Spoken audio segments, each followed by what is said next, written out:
large area of high pressure.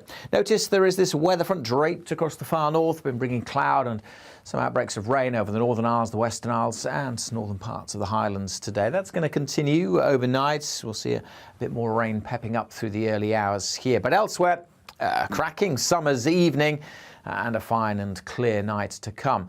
The winds are mostly pretty light, and that will allow a little bit of mist and fog to form through the early hours across parts of eastern England. It's not a particularly oppressive night, but temperatures holding up at 12 to 15 Celsius.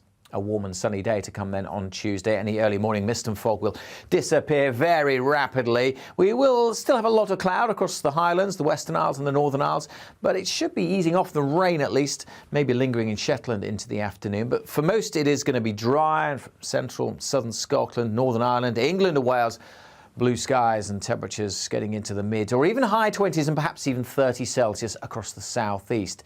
Through tomorrow evening, not a great deal of change. Still quite cloudy across the far north, maybe the odd light shower. Getting quite windy actually across the Western Isles as we go through Tuesday evening and into Wednesday morning. But elsewhere, again, the winds are pretty light. Long clear spells overnight leading to another sunny day. If anything, it's going to be a sunnier day across the Highlands and the Northern Isles. See a bit more sunshine. That may well lift the temperatures across the far north of Scotland up to 20 Celsius. And elsewhere, we're looking at mid to high 20s, probably getting over 30 Celsius across parts of southern England. It's going to get hotter still over the rest of this week. Signs of a change perhaps as we go into next week, but until then, lots of sunshine and temperatures getting into the mid-30s across the south.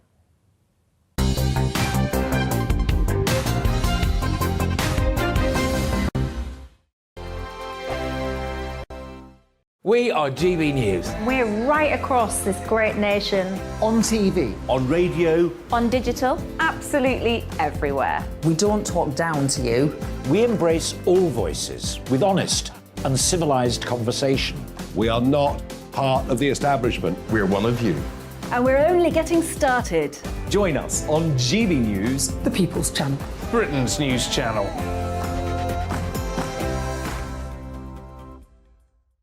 Hi there, it's Stephen and Anne. At breakfast from 6 a.m, you'll always be caught up with everything you need to know, the latest headlines, opinions and debates. We'll bring you the good news and the bad, but most of all, we're here for you. Remember, send in your views and let us know what you would like us to talk about. That's because we're your news channel. And every morning at 6 a.m, it's breakfast on GB News. My name's Tom Harwood and join me 9:30 a.m. every weekday for The Briefing, your one-stop shop for everything you need to know about what's going on in politics today. I wonder if this is a deal that might need to be like the biscuits in this factory, twice baked. Is there not an opportunity here to win out against the extremes? Tom Harwood, GB News. What are you going to do about it? Things should have been done differently, and they certainly are being done differently. Don't miss it. The Briefing with me, Tom Harwood, 9:30 Monday to Friday on GB News.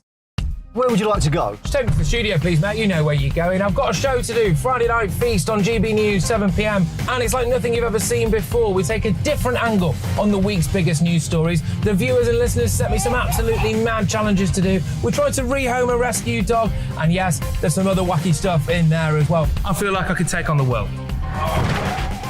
Well, that's that. Friday Night Feast with me, Patrick Christie's, every Friday, 7 till 9 p.m. on GB News. Be there.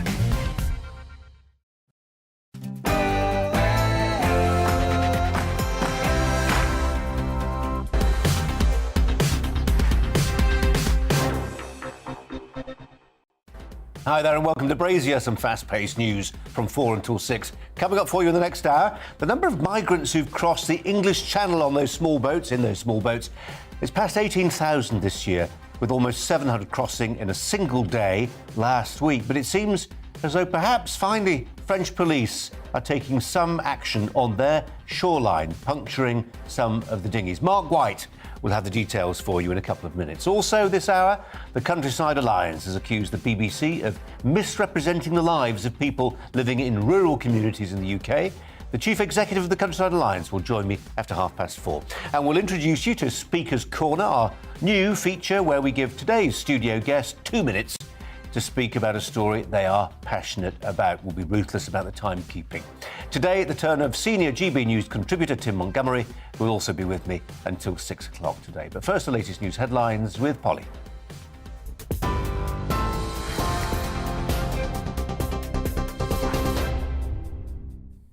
Colin, thank you. Our top story on GB News. A child has been killed in an explosion at a house in South London. A terraced home collapsed and neighbouring properties were also damaged by the blast, which happened in Thornton Heath. 3 other people have been taken to hospital and a 4th person was treated at the scene. The London Fire Brigade says the cause of the explosion is as yet unknown and is being investigated by the police. Crews, when they first arrived, They've worked in some really arduous conditions. They worked extremely hard for a number of hours, searching through the premises, and absolute credit to us and the community, the service they provided today. We have brought in dogs, our urban search and rescue dogs, and they're part of our urban search and rescue team, and that's the purpose they were used for. Well, also in London, 50 properties were damaged and 4 people rescued after a burst water main flooded an area in the north of the capital. Roads were closed as 4 feet of water swept through streets in the borough of Islington, creating 2 sinkholes. Thames Water has apologised to customers who were affected by the incident. It comes as several companies impose hosepipe bans because of the extended dry spell.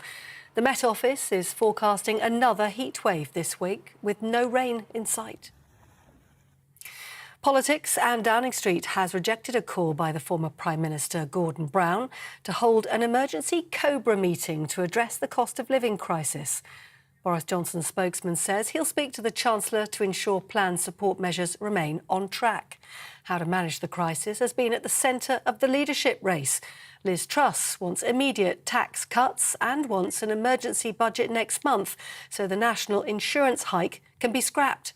Supporters of Truss and former Northern Ireland Secretary Brandon Lewis argues that tax cuts and inflation management are not mutually exclusive. What we want to do, and what Liz Truss wants to do, is get on top of and deal with the challenges that we're seeing with inflation, get inflation under control, but also be putting more money in people's pockets. Some people are arguing that you can do one or the other. It's just not the case. Actually, you can look at how you deal with inflation whilst also keeping a low tax economy. Well, the former Culture Secretary and Rishi Sunak supporter Oliver Dowden told GB News that dealing with inflation takes priority over tax cuts. The first thing we've got to do is crush this scourge of inflation. That is at the root cause of all of this. And that's why, for example, Rishi was endorsed just last week by Nigel Lawson, one of the best chancellors we've ever had, who served under Margaret Thatcher, who understands the need to crush inflation first because it makes everyone poorer, and then to cut people's taxes for the long term. Well, as you've been hearing, the former head of the UK Border Force has welcomed an apparent change in tactics by French police to try to stop migrants from crossing the English Channel. Officers were photographed puncturing a small boat and smashing up the motor on a beach near Calais. More than 18,000 people have been intercepted by British authorities this year so far. The Metropolitan Police strip-searched 650 young people over a 2-year period and in a quarter of cases without an appropriate adult present. The figure has been condemned by the children's charities.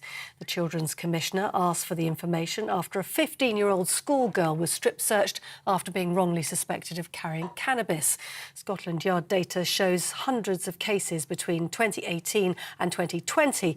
More than 95% of cases were boys. It seems like there's a culture of fear that even the good cops don't call out the bad cops who are carrying out their powers inappropriately and sometimes breaching the code of conduct. And that toxicity of it is creating so much trauma on the wider public, in particular young people. And lastly, Manchester Crown Court has heard the former football player Ryan Giggs was idolised on the pitch when he played with Manchester United, but had an ugly, more sinister side behind closed doors.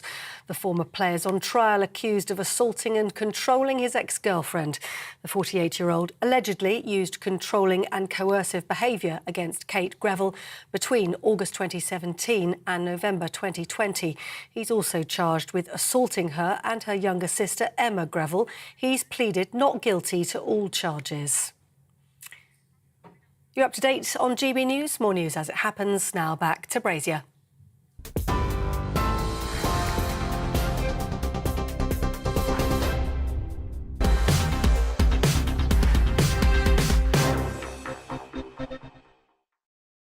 Afternoon to you, 6 minutes past 4. The former head of the UK Border Force has said he welcomes an apparent change of tactics by police in France who were photographed at the weekend puncturing a small migrant boat on a beach near Calais. In several photographs, the officers can be clearly seen puncturing the inflatable with a knife, as well as smashing up the boat's outboard motor. The incident comes as the total number of people crossing the channel in small boats, many of them inflatables like this one, has reached almost 18,500 so far this year. Our Home and Security editor, Mark White, reports now.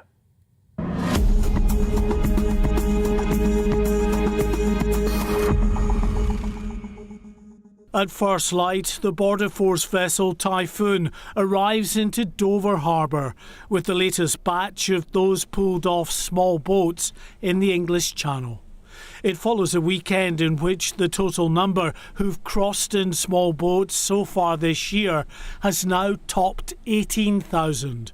In fact, GB News analysis of those arriving shows 18,500 have now made the journey, well ahead of the 11,000 who crossed at this point last year. With no end in sight to this crisis, an apparent change of tactic by French authorities. We've obtained these images of a group of Channel migrants on the beach at Gravelines between Calais and Dunkirk. As they make a dash for the water, an unmarked police vehicle races to intercept them. Within seconds, police jump out and start puncturing the inflatable with a knife. Moments later, as the boat deflates, they start smashing up the vessel's outboard motor. Those who had seconds earlier been racing towards the sea made a dash back towards the dunes. The former head of UK Border Force says he welcomes this belated change in the response of French law enforcement. This is a good sign that we are now seeing this kind of operational collaboration, and I hope very much that the French police will continue to augment their resources on the French beaches and to disable these vessels, because that can only be beneficial to us. But for every boat the French stop, many more make it across. On the same day they were puncturing the dinghy on the beach, 10 other small boats made it to UK waters, and 337 people were taken here to the processing centre at Dover Harbour before formally entering an asylum system already in deep crisis. Mark White, GB News. Mark White's here in the studio with us now. Mark, one swallow does not make a summer, but if this is the beginning of a campaign to disrupt this trade across the Channel, amen to that. I think many people will agree with that sentiment and say this is long overdue in terms of a more robust strategy from the French authorities. Why hasn't it happened before? I think the French will argue that they don't want to get into a confrontation with 45 to 50 migrants unless they have significant numbers there. I've been to Calais and Dunkirk many times over the years, and they actually are there in numbers. They are lined up near the beaches, along the port in Calais as well, in these vans, the CRS, their equivalent of the riot squad. So they do have the numbers to do this. It takes the will. Yeah. It just takes the will. Well, maybe the will, Colin, is because any day now we're expecting that Priti Patel will announce a renewal of a multi-million-pound deal to give the French more money to bolster those defences along the northwestern course of France. How about this one, Tim Montgomery? Because actually what's needed here is some fresh thinking. And you've advised governments in the past, and you've held conversations, I'm sure, with Priti Patel and if not her predecessors. Say to the French, every boat that gets punctured, we will pay you X. How about that? Colin, I think you should be in charge of... perhaps I should get on the phone to Liz Truss now and recommend you for the Home Office. Leave GB News and go to the Home Office. But no, I think absolutely what you've just both been saying. The British taxpayer at the moment is sending tens of millions of pounds across the Channel to stop, supposedly, migrants coming across the other way. And up until now, I don't know what these tens of millions of pounds have been spent on, but we don't seem to have been getting much bang for our buck. So I think this will be exactly the sort of thing Priti Patel has dreamt of. And let's hope that even though the money's being renewed, it'll be continued once that document is signed and the money's transferred. Mark, Nigel Farage is coming on the show at 5 o'clock. He's going to talk to us about these figures, which I know you've seen and are slightly more nuanced perhaps than has been fully appreciated. But they do tell a story about who is coming across, from where across the channel. Yes, it's obtained over a 6-week period, really, during this summer, where it shows, according to the Ministry of Defence and their intelligence gathering of who is coming across the channel, that 4 in 10, 40% of those who've crossed in that 6-week period were Albanians. So fleeing a country that is not war-torn, that is pretty peaceful, has been now for the better part of 2 decades. I even question the use of the word fleeing. Yeah. Fleeing suggests you're a fugitive from something, you're fleeing harm. That's not what's going on here. If you're leaving, if you are leaving Albania, a NATO country that's applying to join the European Union, I mean, Tim, help me. I mean, is it the right word even? No, I think words are very important. You know, they conjure up images in people's minds, and so the vocabulary used does matter. Yeah. But I think there is certainly sympathy for those who live a wretched life in poverty-stricken countries with dysfunctional governments, but that sympathy wanes a bit when you weigh it up against border security. And there is a real concern about those coming across. We don't have sight of who they are. Many of them throw away their documentation. We know that particularly, it has to be said, those coming across from Albania enter a system of criminality. We also know that there's some real concern about security. We've had people in the past who've come across, who've claimed asylum, who have failed in that bid, who have been waiting to be deported, who have then gone on to commit acts of terror. So there's some real concern over security, over criminality, just having plain sight of these people. So whatever sympathy, there is for people who are leaving, fleeing or leaving those circumstances. On a point of principle, I mean, on the point of, and as you say, 4 out of 10 of these people on boats from Albania, but admittedly it's a snapshot, so we don't know what's happened over the course of the year. But clearly, a much bigger number of the people on these dinghies are coming from a, in quotes, relatively safe country. And what they are exercising effectively is a lifestyle choice. And people will sit back and they'll think, well, I'd really like to live in America for lifestyle reasons. I'll have better options when it comes to careers. And I like the way they live there. They're not going to let me in just because I get on a boat and managed to get in illegally. Yeah, well, and the argument you hear, Colin, time and again from those who defend people coming across here who say we should be much more generous and sympathetic to those that are coming across, because the vast majority are actually genuine asylum seekers because they are granted asylum. That's what you hear. But actually, again, being nuanced here and drilling down into the figures, it doesn't tell the whole story, because of the difficulty in returning people to countries that are dysfunctional, that don't want them, that because they've thrown away their documentation, you don't actually have a handle on who they exactly are, then these people are granted leave to remain because they can't get them back to their own country. Doesn't mean that they would definitely fall into that narrow category of a refugee fleeing a war-torn country or in fear of their life. And then, of course, we have this whole legal industry that's very powerful and well-funded now in Britain that defends these people's right to stay here. Backed up by a criminal enterprise that tells them this is what you need to do to ensure that it's difficult to return you. Throw away your mobile phones, throw away your passports and other documentation. I know we're out of time, but I would just say this as well, because I think you touched on an interesting point. It's one we never ventilate, is why some of the countries who are reluctant to take back their nationals are reluctant to take them back. Is it because they're incredibly disorganised? Yes, that's probably part of the answer. Is it because actually they quite like the idea of a diaspora out there sending reparations back, sending cash back? Probably yes, too. I wish we could explore it. It's part of the story. Mark, fantastic footage. Thanks very much. Well, a warning today from the British Growers Association that Britain is on the brink of a vegetable shortage as crops struggle in this summer's endless rolling heat wave. Temperatures, I'm sure you probably know by this stage, into the 30s forecast to persist into the coming weekend. There's particular concern over crops like onions, potatoes, carrots, salad veg, lettuces, produced in the UK and produced in a way that's normally self-sufficient. So it's bad news on many fronts. Roger Hobson is the Managing Director of Hobson Farms in North Yorkshire. He's the Chair, too, of the British Carrot Growers Association, and we appreciate your time. Thanks very much indeed.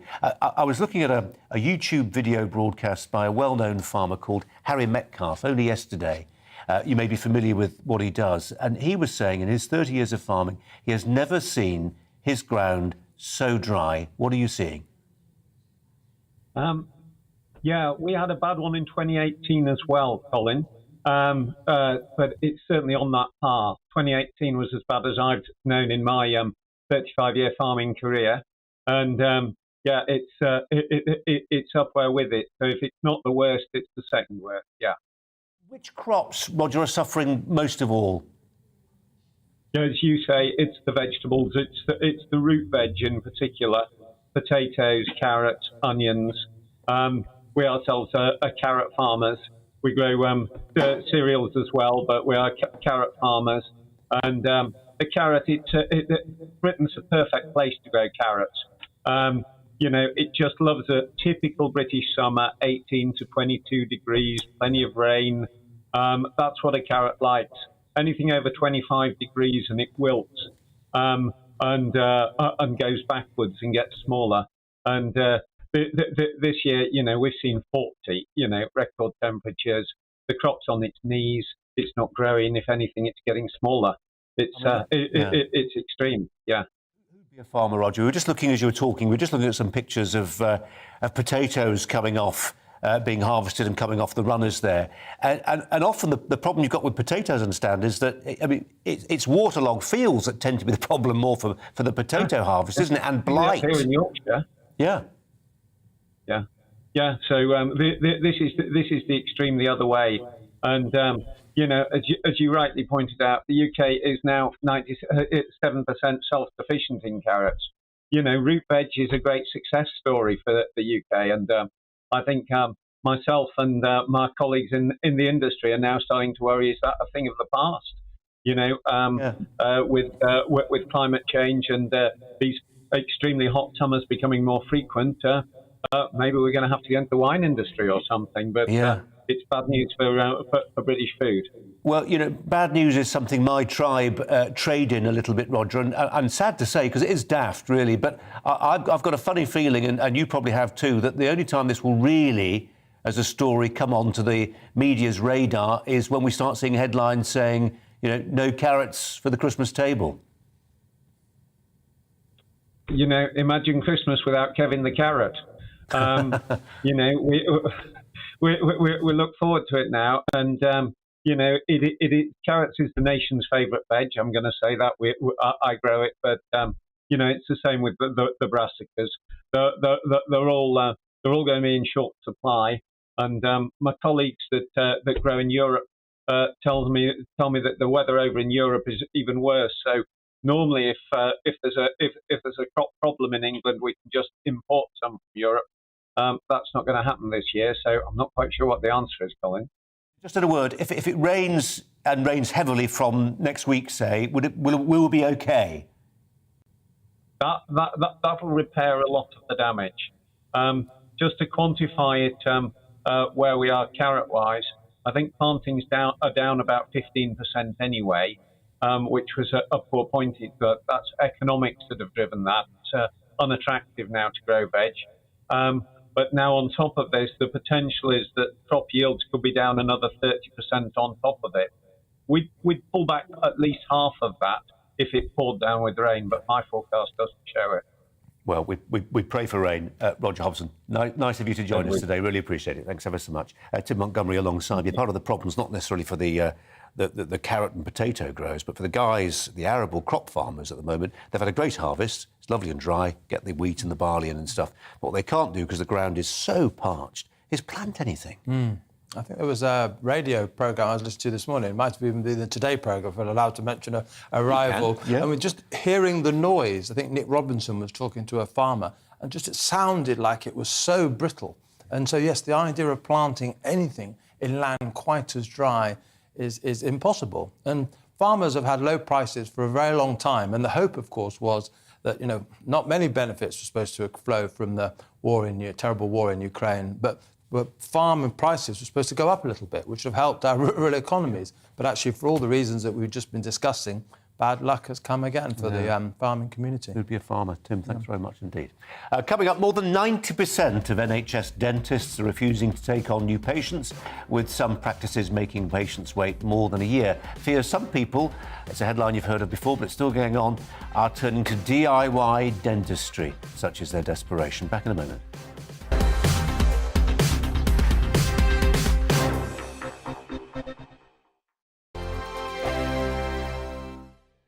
We are GB News. We're right across this great nation. On TV. On radio. On digital. Absolutely everywhere. We don't talk down to you.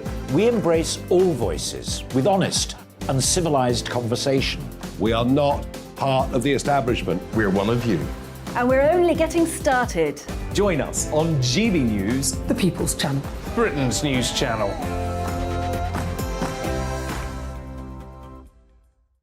Hi there, it's Stephen and Anne.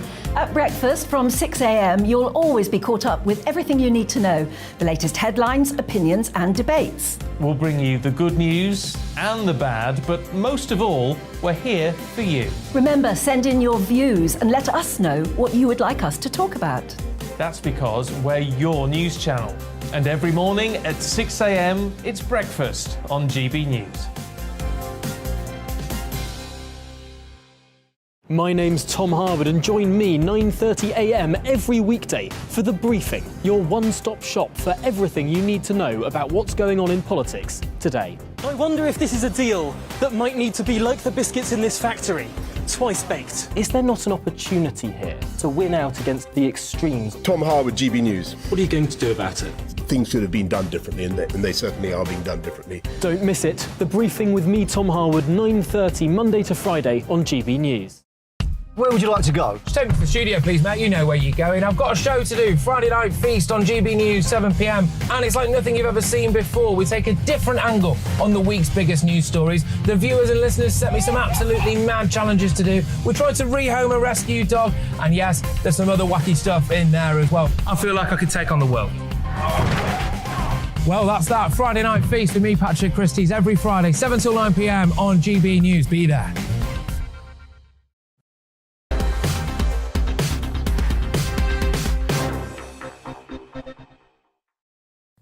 Well, now, new figures suggest more than 90% of NHS dental practices are refusing to take new patients as they struggle to cope with demand. The problem is at its worst, we're told, in the southwest of England, as well as the northwest of England, Yorkshire and the Humber.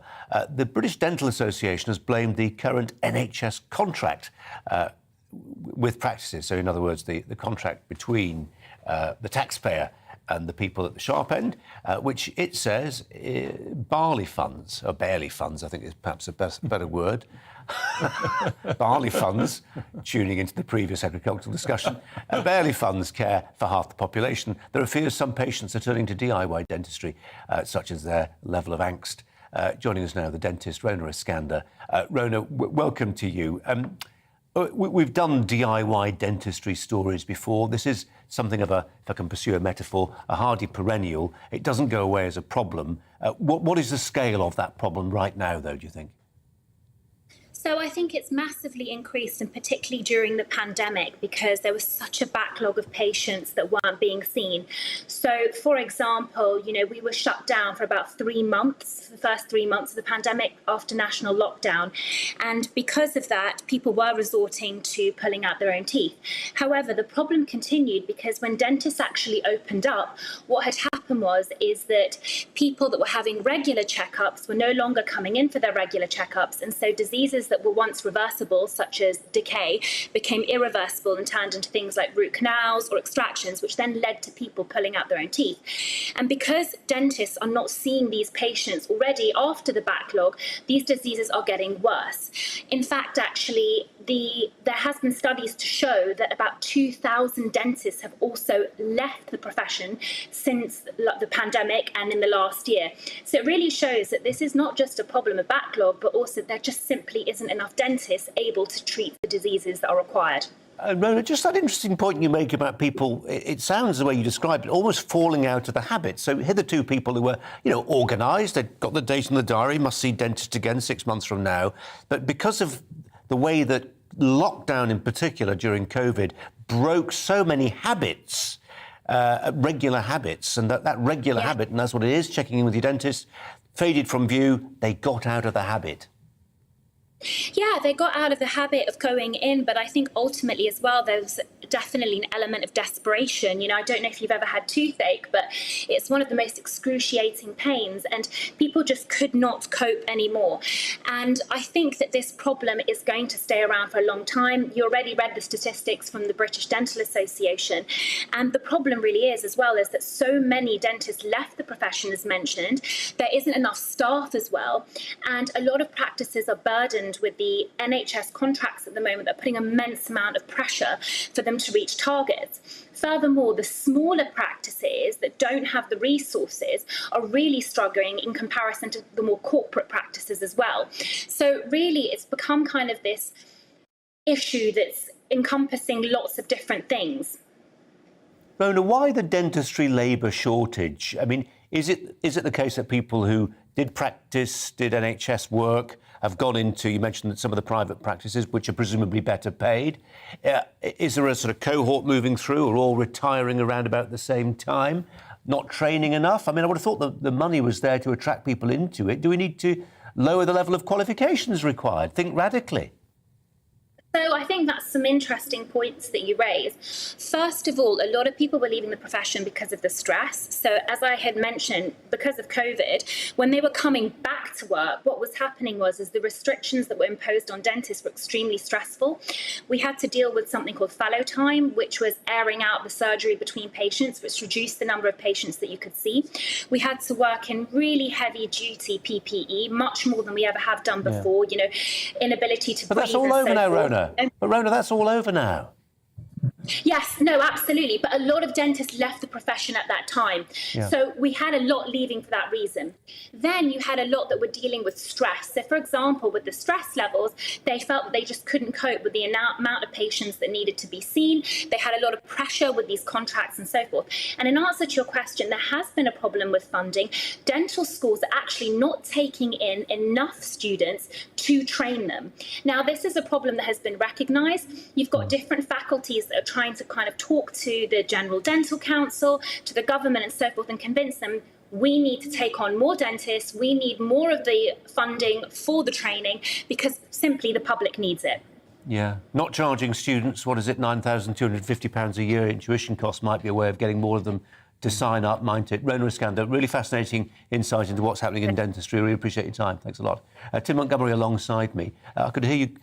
It was a sort of grunt of acknowledgement during that interview that you were agreeing with something that I think, am I right with the agreement? It's just frustration, really, at the scale. I was on your programme last Wednesday, I think, Colin, and we were looking at some graphs with the uptick in childhood obesity during lockdown. Kids locked at home, not able to do the normal exercise, eating too much, as all of us, or many of us did. Other times we looked at, the rates of child abuse that have taken place during lockdown, the failure to look at diagnose early cancer. Now we're looking at the dental backlog. The fact was we experimented in this extraordinary thing with lockdown to stop the economy, to stop the world, to stop society. And we're now beginning to realise they're an experiment with enormous costs. Yeah. And I don't think we can ever think about going back to that kind of experiment, that kind of lockdown, unless we're facing something, frankly, like the bubonic plague. COVID just didn't justify the enormous costs that we're now beginning to see. I want to have confidence, Tim, as you do, I'm sure, in a public inquiry to really give us a rounded sense of what the cost was, but it's really difficult, isn't it? I mean, take something like dentistry. I mean, yes, people will have died, because they didn't go to the dentist during lockdown, and an oral cancer was missed, or throat cancer was missed. But even aside from the fatalities, just people not having dental care for a couple of years, and the pain that they were left in.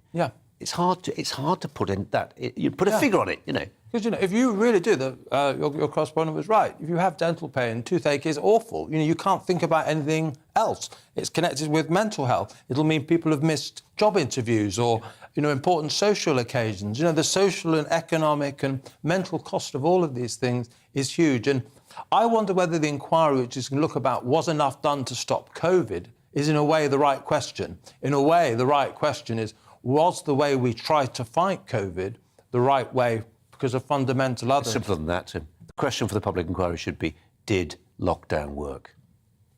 Yeah, I wanted to put you in charge of the Home Office a few minutes ago. Now I want you in charge of the COVID inquiry as well. Work, if we're just going to keep recommending each other for jobs, that's not going to work. Thanks very much indeed. Some emails on a range of topics for you. In fact, the one that's really got you exercised is that amazing footage that Mark White, our Home and Security Editor, has turned into a report. French police puncturing some of those dinghies. There you go. Apologies for listening on the radio, but it's that picture again of one of those big dinghies with migrants about to board it. Migrants who, according to the newspapers, a couple of them over the weekend, 4 out of 10 from one 6-week period, not coming from war-torn countries, but coming from a NATO member country, namely Albania. So to the emails then, Ian says, why can't we just return the illegals to their point of origin, France, in these cases? Why do we have to find their nationality and return them to that country? If I try to enter somewhere like the United States without paperwork, I will be sent back to the port of embarkation on the next flight. It's that simple, isn't it? John says, if anyone believes the French police are trying to stop the boats are living in dreamland, they don't care. This was a photo opportunity. Gary says, don't get too excited by the French so-called change of tactics. My guess is this one boat probably didn't pay the fees to the French police to allow their boat to depart. A lot of cynicism there, Colin. French corruption? Surely not. And Pauline says, I had to rub my eyes as I couldn't believe it. French police doing what we have paid them to do by stopping migrants leaving the shores of France. She uses more than one exclamation mark to make her point. I think it's a one-off, but I live in hope. Keep your emails coming in. Is it a one-off? Is it a change in the wind? A change in tactics by the French that will really make a difference as we get towards 20,000 across the channel for this year. 18,500 so far this year, and climbing every day. You're with Colin Brazier on GB News, on TV Online and on digital radio. Coming up, we'll debate whether Boris Johnson is facing a witch hunt despite resigning as Prime Minister. Also introducing you to our new feature, Speaker's Corner. We give today's studio guest 2 minutes to speak about a story they're passionate about. Today, it's the turn of my studio friend, Tim Montgomery. But first, the latest news headlines with Polly.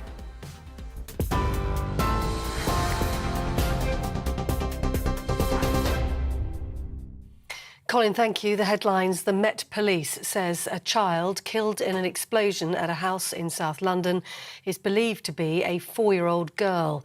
A terraced home collapsed and neighbouring properties were also damaged by the blast in Thornton Heath. 3 other people have been taken to hospital. A 4th person was treated at the scene. The London Fire Brigade says the cause of the explosion will now be investigated by police. Crews, when they first arrived, they worked in some really arduous conditions. They worked extremely hard for a number of hours, searching through the premises, and absolute credit to us and the community, the service they provided today. We have brought in dogs, our urban search and rescue dogs, and they're part of our urban search and rescue team, and that's the purpose they were used for. And 50 properties have been damaged. 4 people have been rescued after a burst water main flooded an area in North London. Roads were closed as 4 feet of water swept through streets in Islington, creating 2 sinkholes. Thames Water has apologised to customers who were affected by the incident. And that comes as several companies impose hosepipe bans because of the extended dry spell. The Met Office is forecasting another heatwave this week with no rain in sight. And as you've been hearing, the former head of UK Border Force has welcomed an apparent change in tactics by French police to try to stop migrants from crossing the English Channel. Officers were photographed puncturing a small boat and smashing up the engine on a beach near Calais. More than 18,000 people have been intercepted by British authorities this year so far. That's it. You're up to date on TV, online and on your radio via DAB+. With GB News, now Brazier.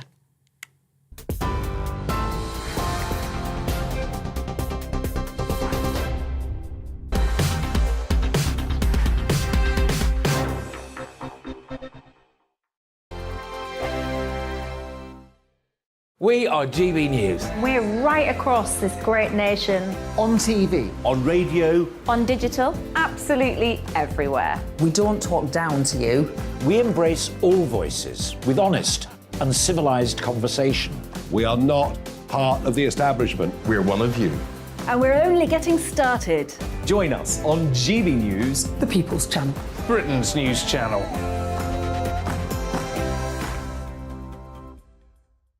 Hi there, it's Stephen and Anne. At breakfast from 6 a.m, you'll always be caught up with everything you need to know, the latest headlines, opinions and debates. We'll bring you the good news and the bad, but most of all, we're here for you. Remember, send in your views and let us know what you would like us to talk about. That's because we're your news channel. And every morning at 6 a.m, it's breakfast on GB News.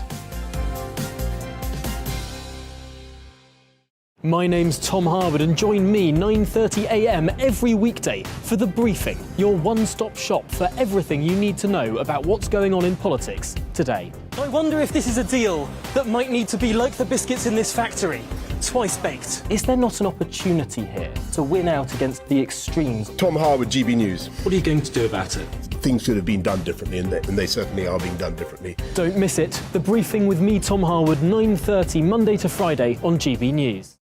Where would you like to go? Just take me to the studio, please, Matt. You know where you're going. I've got a show to do. Friday Night Feast on GB News, 7 p.m. And it's like nothing you've ever seen before. We take a different angle on the week's biggest news stories. The viewers and listeners set me some absolutely mad challenges to do. We tried to rehome a rescue dog. And yes, there's some other wacky stuff in there as well. I feel like I could take on the world. Well, that's that. Friday Night Feast with me, Patrick Christie's, every Friday, 7 till 9 p.m. on GB News. Be there.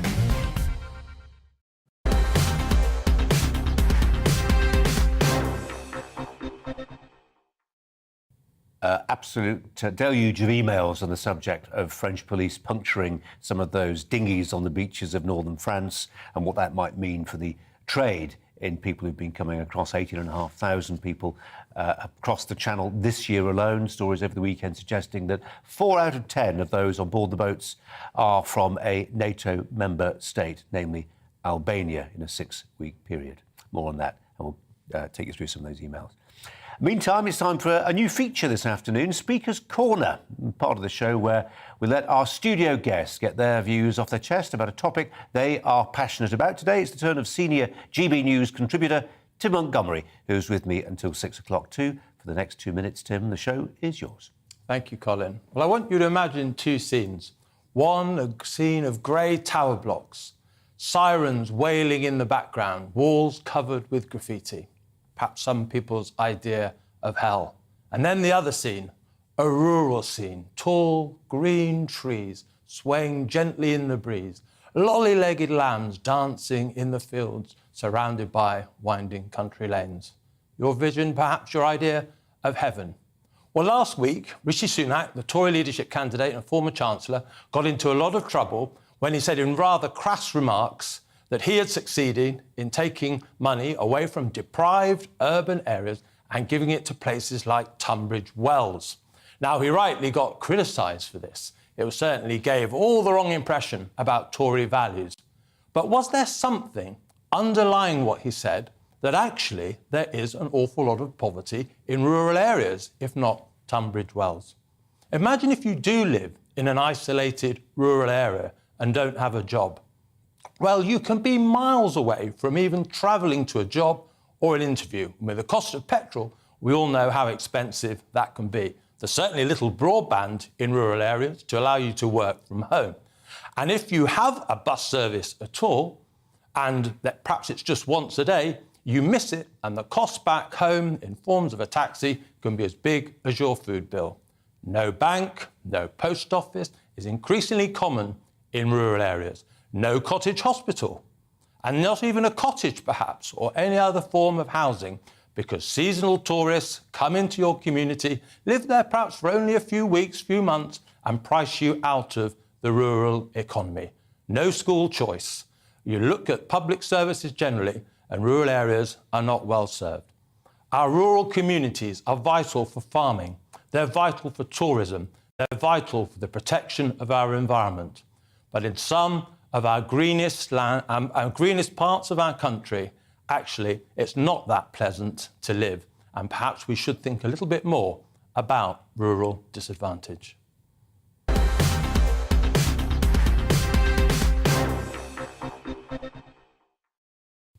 Absolutely terrific. We'll be making that available online for those of you who want to reflect some more on the problems of rural Britain right now. Many of you reflecting on the problems of British dentistry right now.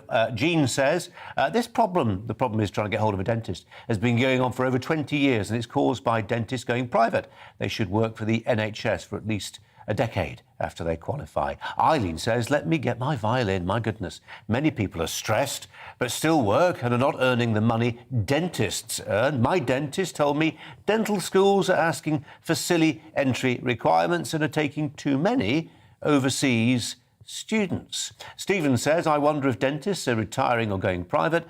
I've had to go private and have had no problem getting an appointment within 24 hours on several occasions within the last 2 years. Keep them coming in.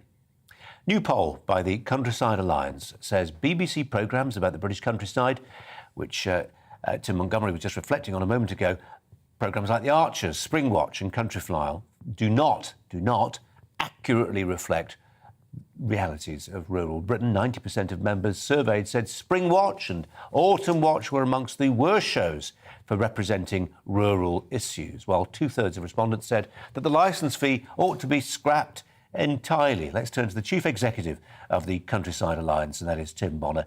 Tim, welcome to you, and thanks for your time. Appreciate it.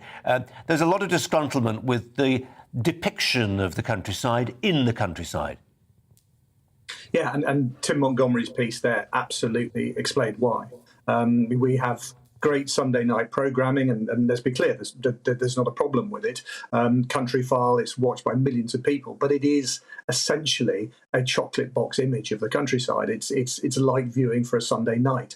It's not about the serious issues that fundamentally affect rural communities and their lives, the sort of things Tim was talking about, the affordable housing, mental health issues in the countryside.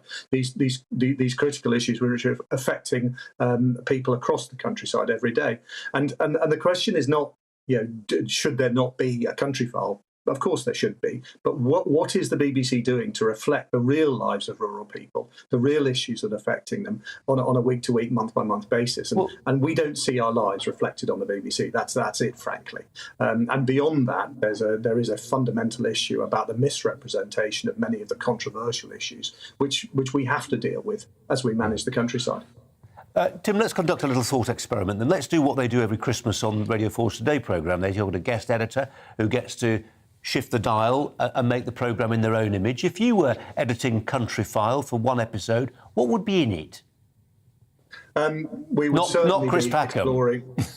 No, not. And thankfully, Chris Packham's not on Countryfile very often. But it's sort of the point, but isn't the point, Colin? Because I wouldn't want to inflict some of this heavyweight stuff on a Sunday evening audience, which wants to see. We want the beautiful bits of the countryside, all the benefits of it promoted properly, and Countryfile does that wonderfully. But what I'd actually want, not answering your question, but answering the way I want, is a different programme, a programme which does represent my members, the farmers, the working people of the countryside out there, which reflects their issues, which touches on really difficult stuff. I mean, suicide rates among farmers, only doctors kill themselves more often than farmers.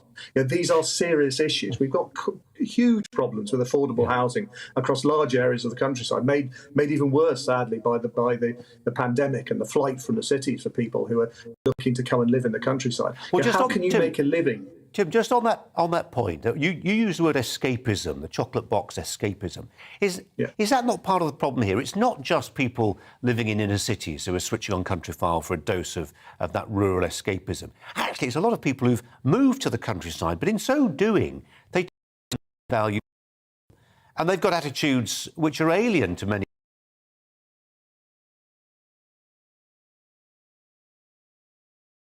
The grimy reality of leaving mud behind by your tractor wheels down a country lane, the tolling of church bells, whatever it is that gets their goat. Yeah, absolutely, and yet we can. On the one hand, we don't want to portray a countryside which is so unwelcoming that people don't come here. Tourism is after all the second biggest business in the countryside, and it's critical to the rural economy.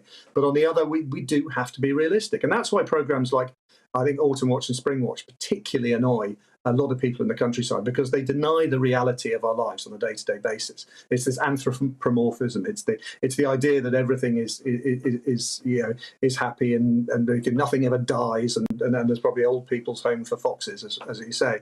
And we do have to face reality. And when we have a Director General of the BBC who said straightforwardly that if you want to be an outspoken campaigner on social media, you shouldn't be working for the BBC, and yet my members, people across the countryside, see a presenter who is one of the most famous presenters on the BBC, who will actively campaign against their interests, against everything they believe in, on a day-to-day basis. They really ask the question: do we not count? Is this a minority that doesn't exist? Is this the rural minority is the one minority which doesn't have any rights?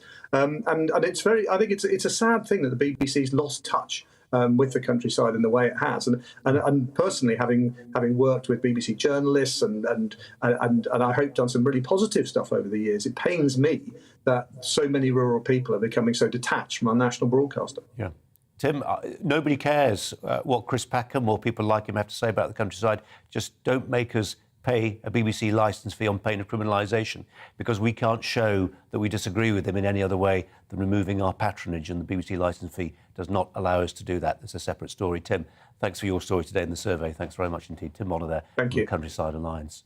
Well, in response, BBC spokesperson said, we always welcome feedback, and we're very proud of the range of programming we provide. Programmes such as Countryfile and Farming Today cover a range of topics and views when reporting on farming and rural life across the UK, as well as within our news coverage. As part of ongoing work to ensure the highest editorial standards across all our output, Countryfile is one of many programmes to be reviewed. It's not been selected because of any particular impartiality concerns. I just want to give Tim Montgomery a very quick word before we move on to our next item, because of your thought-provoking monologue there and what Tim Bonner had to say. Where is rural Britain right now? I think it's very forgotten. I was recently on the BBC, and I was asked to fill in a form after my appearance, and I was asked to list my sexuality, all the usual, my ethnicity.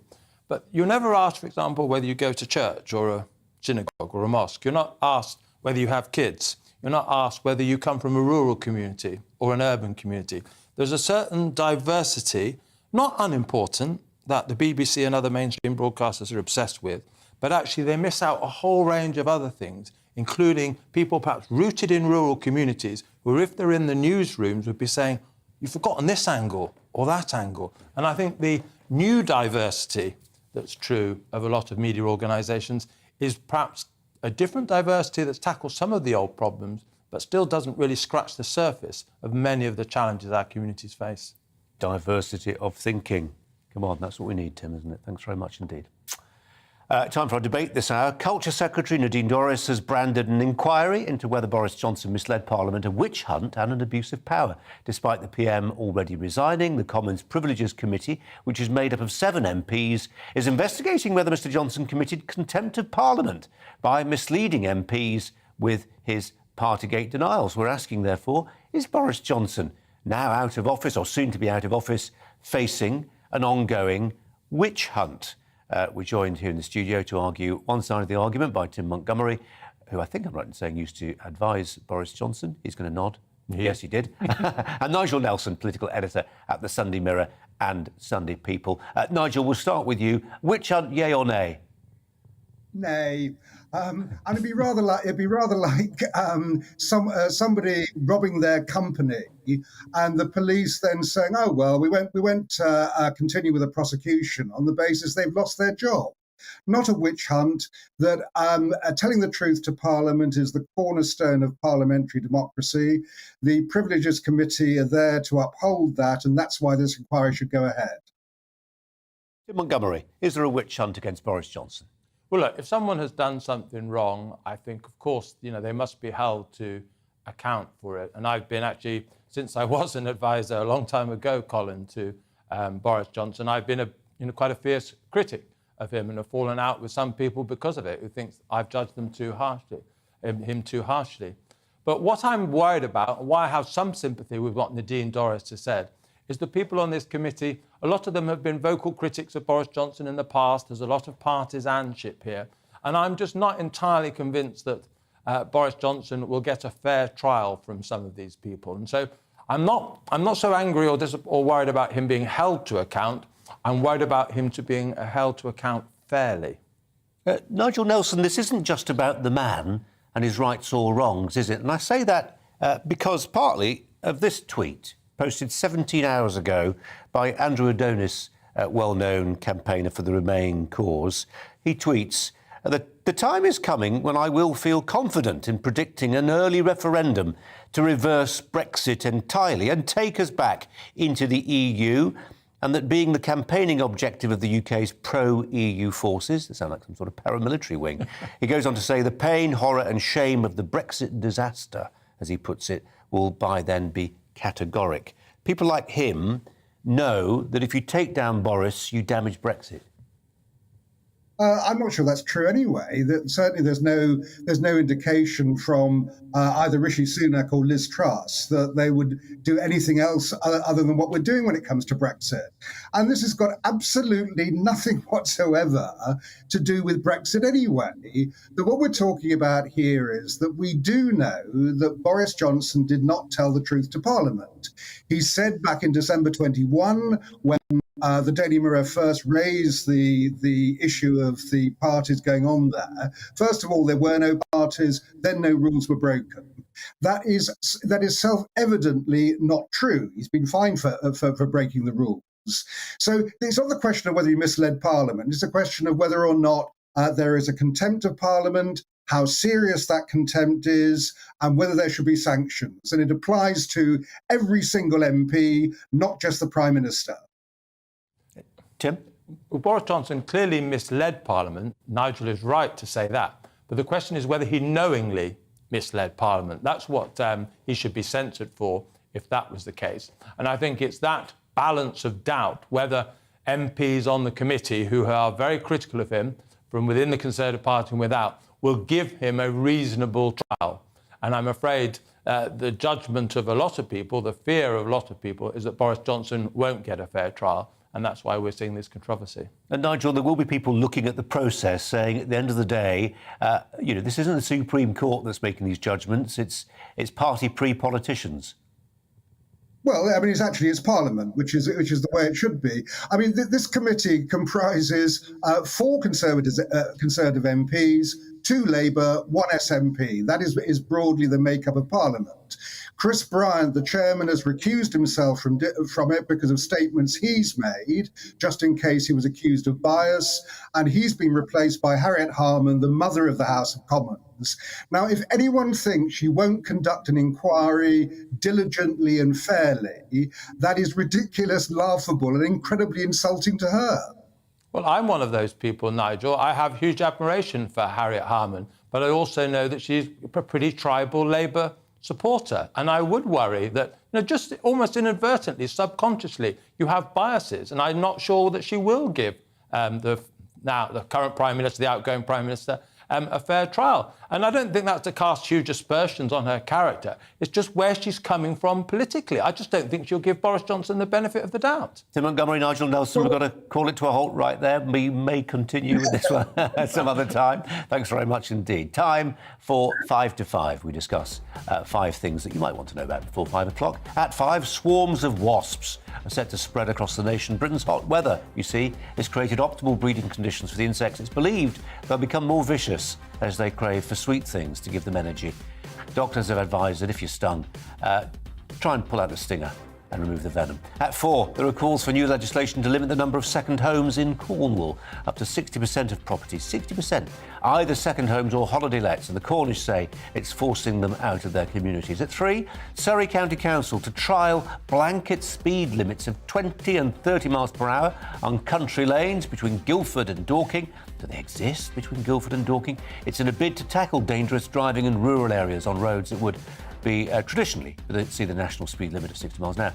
At 2, shoppers are going back to cash to keep a handle on their spending as living costs rise. So says research by the Post Office. They handled £800 million in personal cash withdrawals in July, up 20% from the same time last year. And at 1, charities are going back to door-to-door fundraising techniques as they capitalise on people working from home. Figures from the Chartered Institute of Fundraising show the number of direct debit sign-ups to charities made on the doorsteps is set to double to pre-COVID levels this year. 5 things you might want to know about before 5 o'clock. Here's Tim Montgomery. What caught your ear, Tim? That cash one actually is interesting, because I don't know whether you've had this experience, Colin, but quite recently, a couple of times in a cab and a couple of times in restaurants... They won't take cash? No, the opposite. Ooh. They said, don't worry about a tip, give me cash. And I think it's partly the charges that they face from card issuers. And so, actually, I'm not entirely sure. I don't think it's an illegal thing. I think it is about avoiding tax. I think it's about avoiding these charges that credit card companies... And so, actually, having cash actually might be saving people money during this crisis. We'll rename this programme Cynic v Cynic. My cynical take on that one actually is about not paying tax. Well, it might be that as well. Not declaring earnings. Well, yeah. OK. Tim, thanks very much indeed. We've got so many emails. Let's give you a flavour if we can. Lee says, this is all about boats being punctured on the French shoreline. Lee says, we should consider France's position. If illegal migrants were going from the UK to France via dinghy, would we do anything to stop them? I think not. Terry says, why doesn't the UK government take France to the ECHR for allowing migrants to make the dangerous channel crossings? Kerry says, if migrants are picked up at all, they should always be returned to shallow waters of France and dropped off there. Let us know what you think about that story. Amazing pictures showing the French police stabbing one of those big dinghies and battering the outboard motor as well. One off? Just for the cameras, or does it really betoken a significant change of policy? Nigel Farage will join me top of the next hour.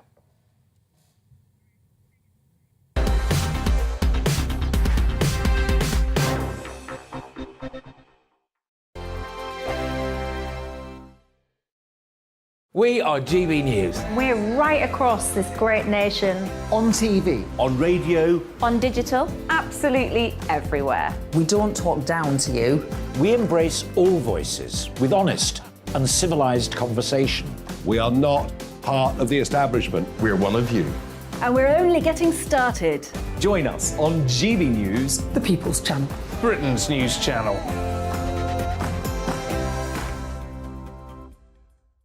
Hi there, it's Stephen and Anne. At breakfast from 6 a.m, you'll always be caught up with everything you need to know, the latest headlines, opinions and debates. We'll bring you the good news and the bad, but most of all, we're here for you. Remember, send in your views and let us know what you would like us to talk about. That's because we're your news channel. And every morning at 6 a.m, it's breakfast on GB News.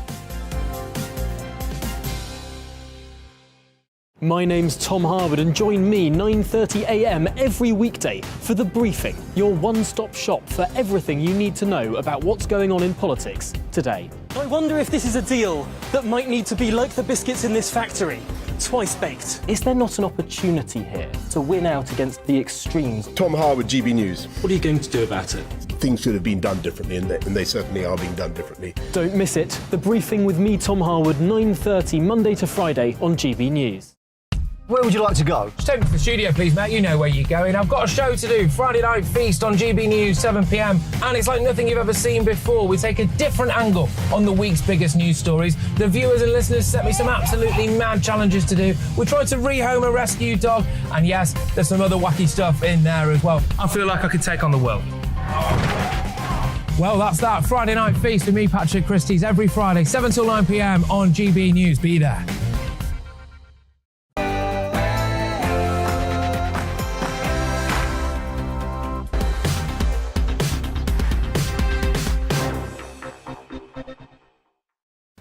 Hi there, welcome to Brazier. Coming up live at 5, the number of migrants who've crossed the English Channel on small boats. It's past 18,000 the total this year, almost 700 crossing in a single day last week. It seems the French police are finally taking some action, though, on their shoreline. Take a look at those pictures. Reaction, GB News presenter Nigel Farage on the puncturing of the dinghies in a few moments. Also, after a number of national grooming scandals in the UK, I'll be joined by the writer and broadcaster Charlie Peters, who's calling for a national public inquiry into how child sexual abuse by gangs was missed or overlooked by police. And before 6 o'clock, as the former Labour Prime Minister Gordon Brown demands an emergency budget in Parliament to tackle the cost of living crisis, Conservative commentator and author Alex Dean will give his top 3 moments of when a former Prime Minister has forgotten they no longer have the keys to number 10. Joining me for the next hour, the senior GB News contributor Tim Montgomery. But first, we have the latest news headlines with Polly.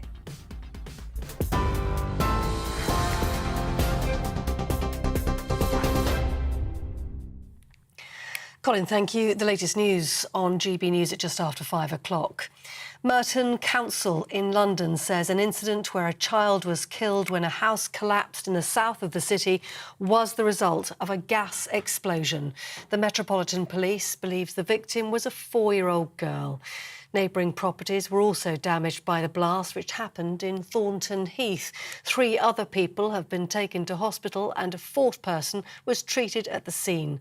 The London Fire Brigade says the cause of the explosion will now be investigated by police. Crews, when they first arrived, they worked in some really arduous conditions. They worked extremely hard for a number of hours, searching through the premises. And absolute credit to us and the community, the service they provided today. We have brought in dogs, our urban search and rescue dogs, and they're part of our urban search and rescue team, and that's the purpose they were used for. Downing Street has rejected a call by the former Prime Minister Gordon Brown to hold an emergency COBRA meeting to address the cost of living crisis. Boris Johnson's spokesman says he'll speak to the Chancellor to ensure planned support measures remain on track. The crisis has been at the centre of the leadership race. Liz Truss wants immediate tax cuts and wants an emergency budget next month so the national insurance hike can be scrapped. Supporter of Truss and former Northern Ireland Secretary Brandon Lewis argues that tax cuts and inflation management aren't mutually exclusive. What we want to do and what Liz Truss wants to do is get on top of and deal with the challenges that we're seeing with inflation, get inflation under control, but also be putting more money in people's pockets. Some people are arguing that you can do one or the other. It's just not the case. Actually, you can look at how you deal with inflation whilst also keeping a low tax economy. Well, the former Culture Secretary and Rishi Sunak supporter Oliver Dowden told GB News dealing with inflation takes priority over tax cuts. The first thing we've got to do is crush this scourge of inflation. That is at the root cause of all of this. And that's why, for example, Rishi was endorsed just last week by Nigel Lawson, one of the best chancellors we've ever had, who served under Margaret Thatcher, who understands the need to crush inflation first because it makes everyone poorer, and then to cut people's taxes for the long term. In other news today, the former head of the UK Border Force has welcomed an apparent change in tactics by French police to try to stop migrants from crossing the English Channel. Officers were photographed puncturing a small boat and smashing up the motor on a beach near Calais. More than 18,000 people have been intercepted by the British authorities this year so far. Manchester Crown Court has heard the footballer Ryan Giggs was idolised on the pitch but had an ugly, more sinister side behind closed doors. The former Manchester United winger is on trial accused of assaulting and controlling his ex-girlfriend. The 48-year-old allegedly used controlling and coercive behaviour against Kate Greville between August 2017 and November 2020. He's also charged with assaulting her and her younger sister, Emma Greville. He's pleaded not guilty to all charges. The Metropolitan Police strip-searched 650 young people over a 2-year period and in a quarter of cases without an appropriate adult present. The figure has been condemned by children's charities, and the Children's Commissioner has asked for the information after a 15-year-old schoolgirl was strip-searched after being wrongly suspected of carrying cannabis. Scotland Yard data shows the hundreds of cases between 2018 and 2020. More than 95% of them concerned boys. It seems like there's a culture of fear that even the good cops don't call out the bad cops who are carrying out their powers inappropriately and sometimes breaching the code of conduct. And that toxicity of it is creating so much trauma on the wider public, in particular young people. And 50 properties have been damaged and 4 people have been rescued after a burst water main flooded an area in North London. Roads were closed as 4 feet of water swept through the streets in Islington, creating 2 sinkholes. Thames Water has apologised to customers who are affected by the incident, but it comes as several water companies impose hosepipe bans because of the extended dry spell. The Met Office is forecasting another heatwave for the UK this week, with no rain in sight. You're up to date on GB News. More news as it happens. Now back to Brazier.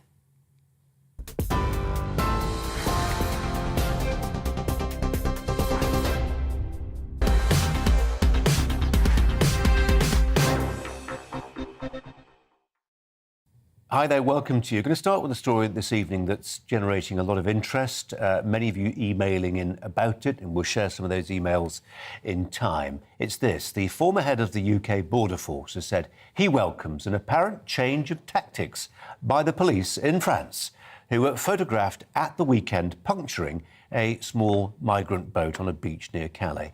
In a succession of several photographs, the officers can be clearly seen puncturing the inflatable with a knife before smashing up the boat's outboard motor. The incident comes as the total number of people crossing the channel in small boats reaches almost 18,500 for the year so far. Our Home and Security editor, Mark White, reports now.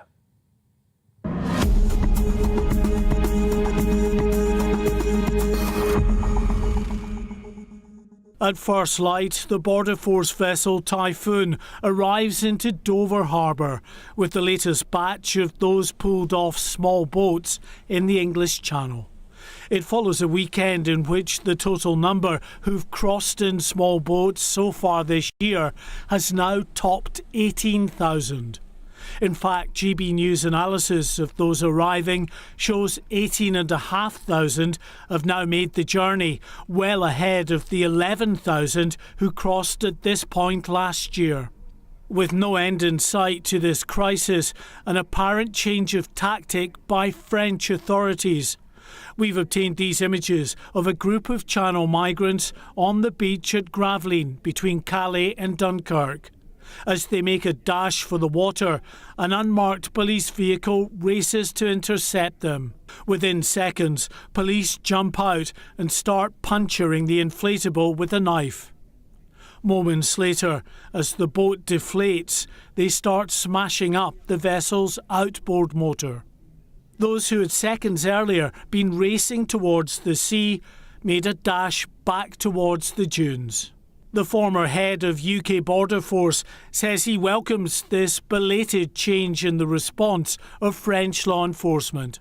This is a good sign that we are now seeing this kind of operational collaboration, and I hope very much that the French police will continue to augment their resources on the French beaches and to disable these vessels, because that can only be beneficial to us. But for every boat the French stop, many more make it across. On the same day they were puncturing the dinghy on the beach, 10 other small boats made it to UK waters, and 337 people were taken here to the processing centre at Dover Harbour before formally entering an asylum system already in deep crisis. Oh, you came to me a bit sooner than I expected there. Mark White reporting there. We talked to Mark in the last hour. Lots of you sending in emails about this topic. But ultimately, is it a one-off? Is it a genuine change in tactics by the French? Let's turn to Nigel Farage, who's long been campaigning for more muscular action to be taken by the French police on the shorelines of their country before these migrants can reach the UK. Nigel, is it a one-off, do you think? Well, it may not be. I mean, let's see. Perhaps they'll puncture some more boats, and I very much hope they do, but it won't change very much. You know, they might puncture a boat here, a boat there. I mean, that launch was taking place in broad daylight. Much harder, of course, to detect people if it's before daybreak, and most of the crossings do set off before the light is up. And once they're in the water, the French tactics, as you well know, and as I exposed 2 years ago, are literally to escort the vessels where they find them into British waters. We have sent hundreds of millions of pounds to France. The truth of it is, all the while, we are prepared to accept people into this country, not to deport people, not to take them back to France. This trade will continue. And I think significantly, what we've also learnt over the weekend from leaked sources, I mean, goodness knows why the Home Office don't give us these figures anyway, but we've learnt for a specific period in July, over 40% of those that came are Albanian. You know, a NATO member, a prospective EU member, a place where British people go on holiday. This is illegal immigration. It is economic migrants. And we have the power, in this case, Colin, we absolutely have the power, and we won't even get in trouble with the ECHR or anybody else because these are not refugees. Every single one of them should be flown back to Albania. But I've not heard a single government minister saying it because it proves the point. This narrative that the BBC have run for years and many other mainstream broadcasters, it's always the same phrase, poor, desperate people. Oh no, they're not, and that's now been proven. And just on the point about the puncturing of the boats, Nigel, I mean, this is not a high-tech solution to a complicated problem, isn't it? If the will is there, you need nothing more than that will and, frankly, a Stanley knife or a knitting needle, and you've disabled that access across the channel. Yeah, that's true. But if you look at where the boats come from, you know, they come from a stretch of French coast that is more than 40 miles long. If you go over, you know, fly low over that coastline, you will find many hundreds of square miles of land that is not built upon, land that is dunes, small woods. So look, you know, to effectively police that, you would need thousands of French officers there 24/7. It just isn't going to happen. As I say, you know, we can focus on what's happening on the French beaches. The problem is this country is accepting everyone. You tonight from 7. Nigel, thanks very much indeed. Tim Montgomery is our studio guest this evening here and pondering on a story that's really got a lot of interest amongst our viewers. Obviously, twin-pronged, as Nigel says, it's not just the pictures showing this boat being disabled, it's also this extraordinary revelation over the weekend, admittedly for a snapshot of time, but within that snapshot of weeks, you have got the data showing us that 4 out of 10 of the people on these boats are from Albania. Extraordinary statistics, and I think this statistical image is really important. You know, Nigel says, why aren't the Home Office publishing this data so that we can see the reality? We, of course, know why the Home Office isn't publishing this data. It's hugely embarrassed about the scale and nature of these flows across the Channel. We voted for Brexit to take control, and nothing was more central to that than taking control of our borders. And I'm a Conservative supporter, but this government has failed in that particular responsibility. And it was common sense, really, what Nigel just shared with us. Yes, the French could do more, but ultimately, until we return people that get here, there isn't really going to be a long-term solution to this problem. Because as Nigel Farage makes clear, and he knows this part of the coastline well, it is hundreds of square miles that you're talking about. You would need thousands, as you said. You'd need thousands of people patrolling it. But nonetheless, it's a strong signal being sent out today. You've emailed in. Dave says, French police publicity stunt stopping one boat from crossing the channel, all to get many more millions from us. Then once they get the cash, they'll be more than ever crossing. Gary says, sorry, but one picture of them puncturing a boat means nothing when 10 other boats that same day came across. Don't be fooled by this. Kevin says, French police have punctured a dinghy. This is not a change in tactics. They need more money, and there just happened to be photographers there to showcase it this one time. Steve says, any migrants who arrive on the beach should be put on a coach straight to the airport, put on a plane and all flown to Rwanda. And if the lawyers want to see them, they can fly out and deal with the case from there. Keep them coming in. We'll try and share as many as we can.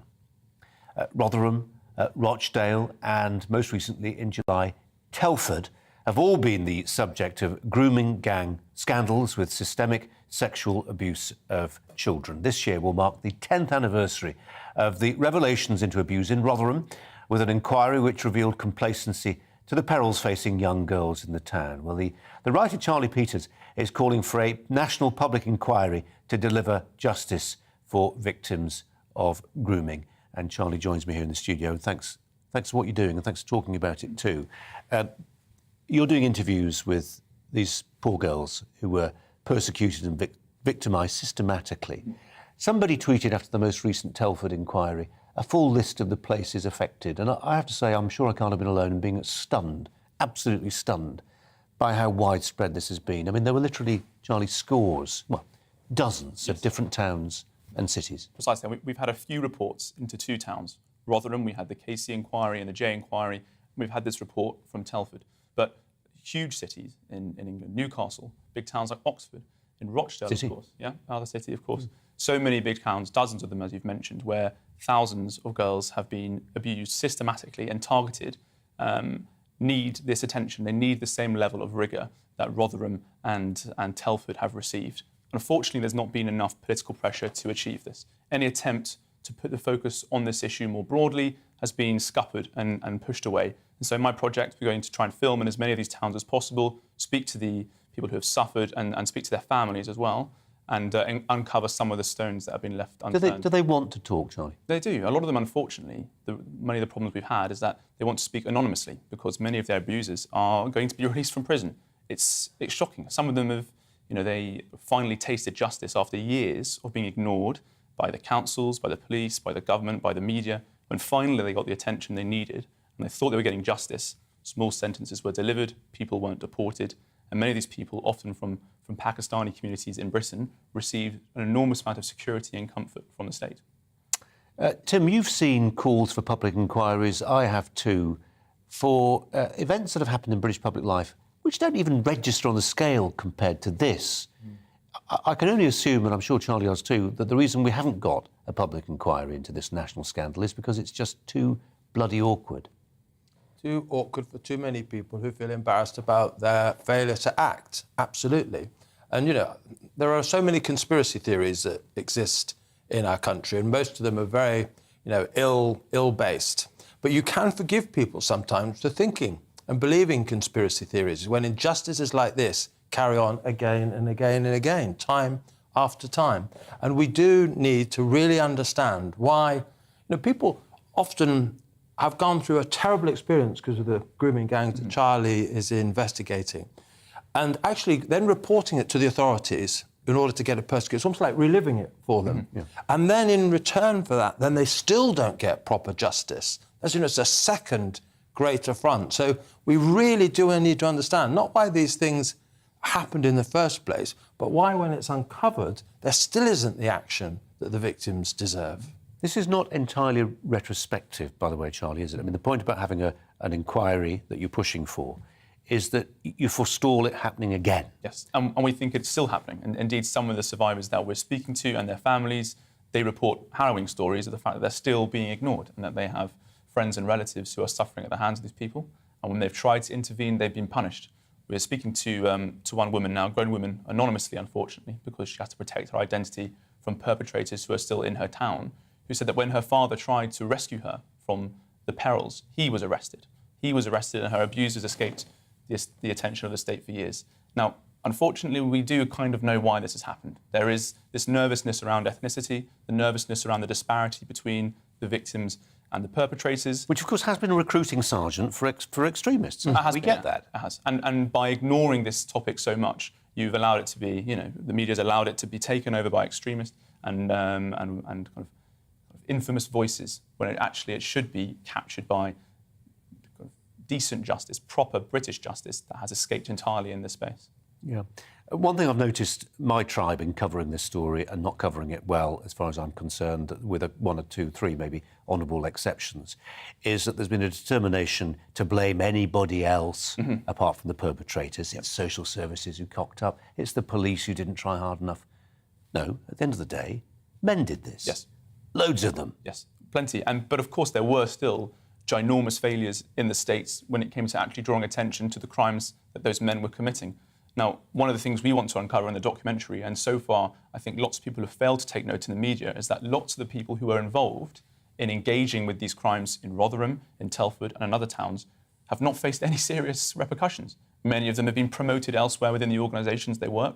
0 police officers in Rotherham were ever punished for their failures, and a lot of them were seriously failing on many counts. Obviously, witnessing abuse and doing nothing, blaming the women and the young girls for what they're enduring, using language which I can't repeat on your cameras now, but I urge your viewers to find us on Twitter and check out the documentary we'll be broadcasting, where they'll see some of the really horrendous language used by police officers to describe victims who needed that support, who needed that justice, and were denied that help that they needed at every turn. Yeah, and where will it be available eventually? Where will these interviews that you are curating and compiling and conducting, where will they eventually be accessed? Still hunting for a platform, but it's likely that we'll self-publicise on that. OK, Charlie, good luck with it. It's so much. important, as we know, but thanks for coming in and explaining. We'll keep across it as well. Thanks very much indeed. Keep your thoughts coming in on that one. We'd like to know what you think we should be doing about that story, and indeed what should have been done to stop it becoming a story in the first place. Coming up, the police have scrapped hate crime re-education courses after an army veteran was arrested for a week. Back soon.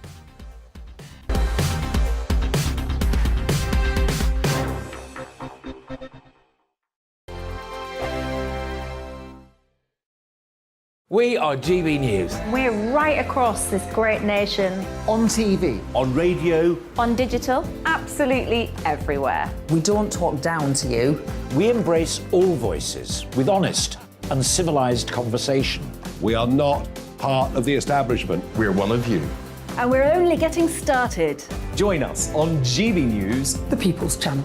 Britain's news channel.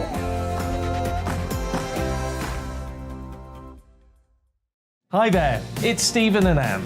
At breakfast from 6 a.m, you'll always be caught up with everything you need to know, the latest headlines, opinions and debates. We'll bring you the good news and the bad, but most of all, we're here for you. Remember, send in your views and let us know what you would like us to talk about. That's because we're your news channel. And every morning at 6 a.m, it's breakfast on GB News. My name's Tom Harwood and join me 9:30 a.m. every weekday for The Briefing, your one-stop shop for everything you need to know about what's going on in politics today. I wonder if this is a deal that might need to be like the biscuits in this factory, twice baked. Is there not an opportunity here to win out against the extremes? Tom Harwood, GB News. What are you going to do about it?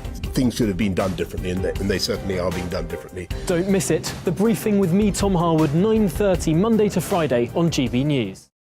Where would you like to go? Just take me to the studio, please, Matt. You know where you're going. I've got a show to do. Friday Night Feast on GB News, 7 p.m. And it's like nothing you've ever seen before. We take a different angle on the week's biggest news stories. The viewers and listeners set me some absolutely mad challenges to do. We tried to rehome a rescue dog. And yes, there's some other wacky stuff in there as well. I feel like I could take on the world. Well, that's that. Friday Night Feast with me, Patrick Christie's, every Friday, 7 till 9 p.m. on GB News. Be there.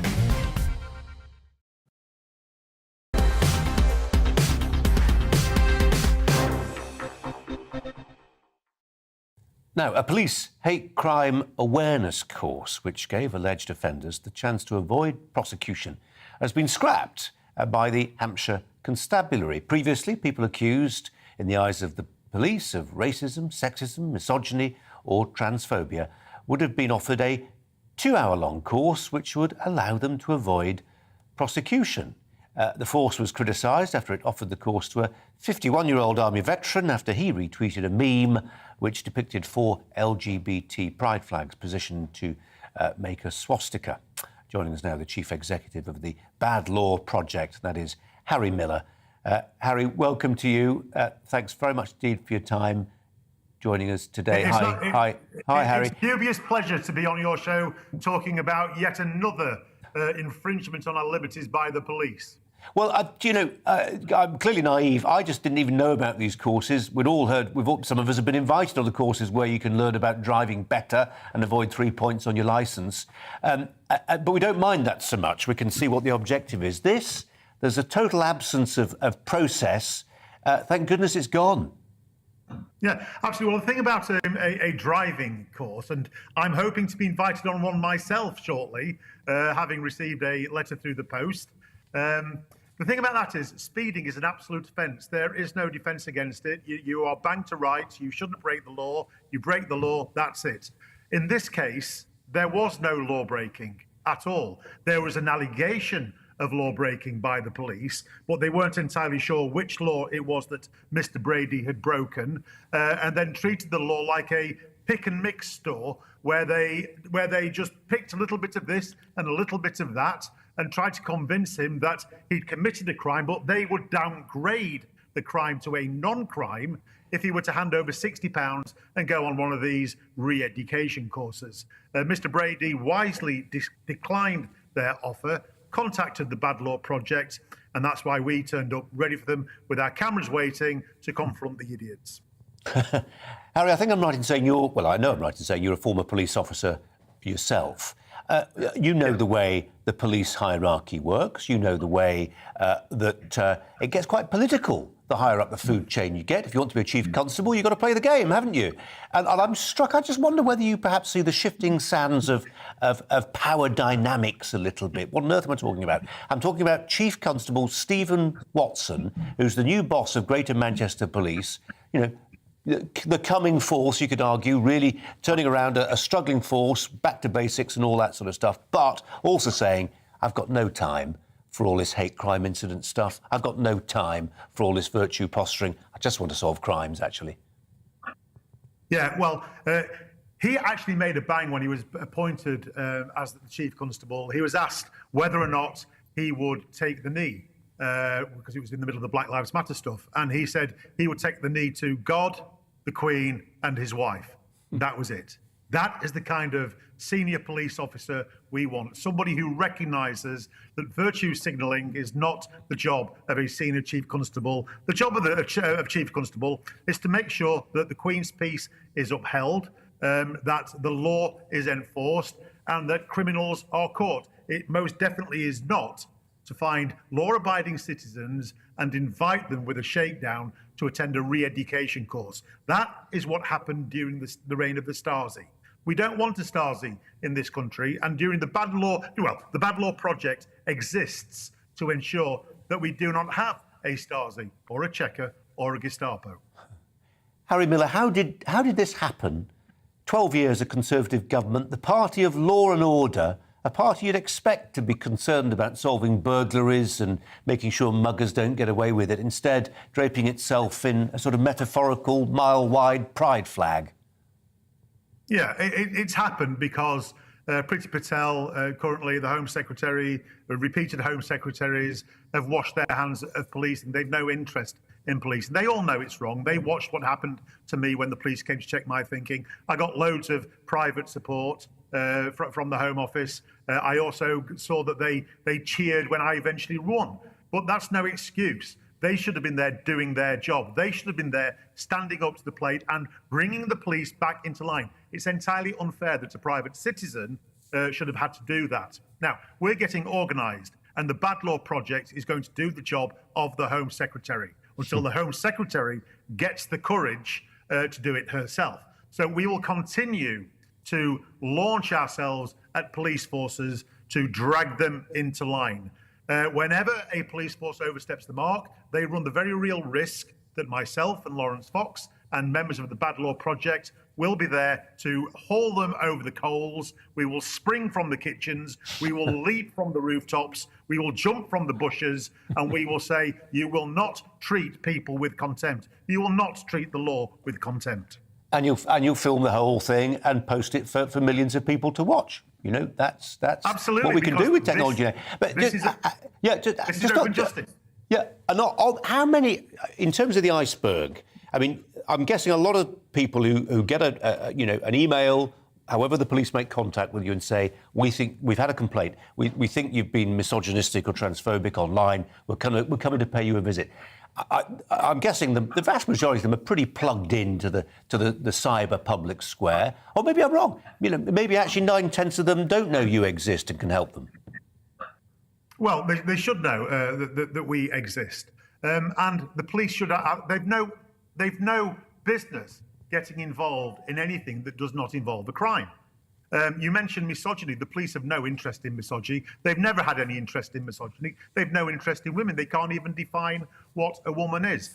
You look at the 5 monitored strands of the College of Policing, women aren't on there, in spite of the fact that 2 women a week are murdered by men. So the police have no interest in misogyny, regardless of what they say of late. But you shouldn't be getting any form of email or any form of intervention from the police officer absent of a crime. It's as simple as that. They are not social engineers. They are police officers. Yeah, that's an essential point, isn't it? And often it shades over into other jobs like social work. Harry Miller, really good to talk to you, and Godspeed to you. Thanks very much indeed. Tim Montgomery is alongside me here in the studio. The police do feel elements of our police force have been ideologically captured. Completely. I actually just want to correct. I think you were wrong. You made an incorrect statement a few seconds ago, Colin. I think you said we had a Conservative government. I think that was the expression you used. And why, if we have I can understand if under a Labour government, you know, our civil service were being trained in transgender awareness, etc., and our police officers were being taken off the front line to undertake all this sort of minority awareness scheme. But I can't believe it's happening under a Conservative government. Are you absolutely sure we have a Conservative government? And ponder on this, Tim. I mean, if there had been, where would we be if we? Do you know what I mean? I mean, it's quite a thought experiment, isn't it? If it can be this woke under the Tories, how bad could it get? Maybe it wouldn't be. Maybe it's like the whole thing about the Tories. You know, it's easier to sort of strike a peace deal if you're sort of like Nixon in China. Yeah, exactly. The Labour government wouldn't be able to get away with it in the same way. Thank you. You made that clearer than I was able to. Thanks very much indeed, Tim. Coming up, we'll debate whether charities should doorstep people for cash. New figures from the Chartered Institute of Fundraising show more organisations are doorstepping in an effort to capitalise on people working from home. And as former Labour Prime Minister Gordon Brown demands an emergency budget in Parliament to tackle the cost of living crisis, the Conservative commentator and author Alex Dean will give his top 3 moments of when a former Prime Minister has forgotten they no longer have the keys to number 10. First, the latest news headlines, though, with Polly.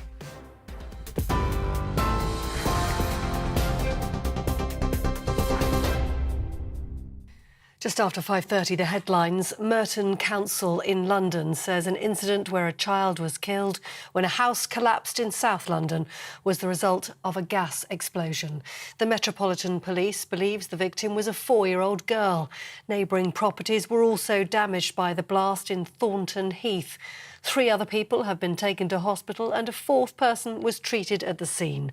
The London Fire Brigade says the cause of the explosion will be investigated by police. Crews, when they first arrived, they worked in some really arduous conditions. They worked extremely hard for a number of hours, searching through the premises, and absolute credit to us and the community, the service they provided today. We have brought in dogs, our urban search and rescue dogs, and they're part of our urban search and rescue team, and that's the purpose they were used for. The former head of the UK Border Force has welcomed an apparent change in tactics by French police to try to stop migrants from crossing the Channel. Officers were photographed puncturing a small boat and smashing up the motor on a beach near Calais. More than 18,000 people have been intercepted by British authorities this year so far. A heat health alert has been put in place for parts of England from tomorrow until Saturday as the UK braces itself for another heat wave. The UK Health Security Agency is advising people to look out for young children and those who are older or with existing health conditions. The Metropolitan Police says temperatures won't hit the highs of 40 degrees like last time, but they could reach up to 35. That's it. You're up to date on TV, online and on your radio via DAB+. You're with GB News, and the finance news is next.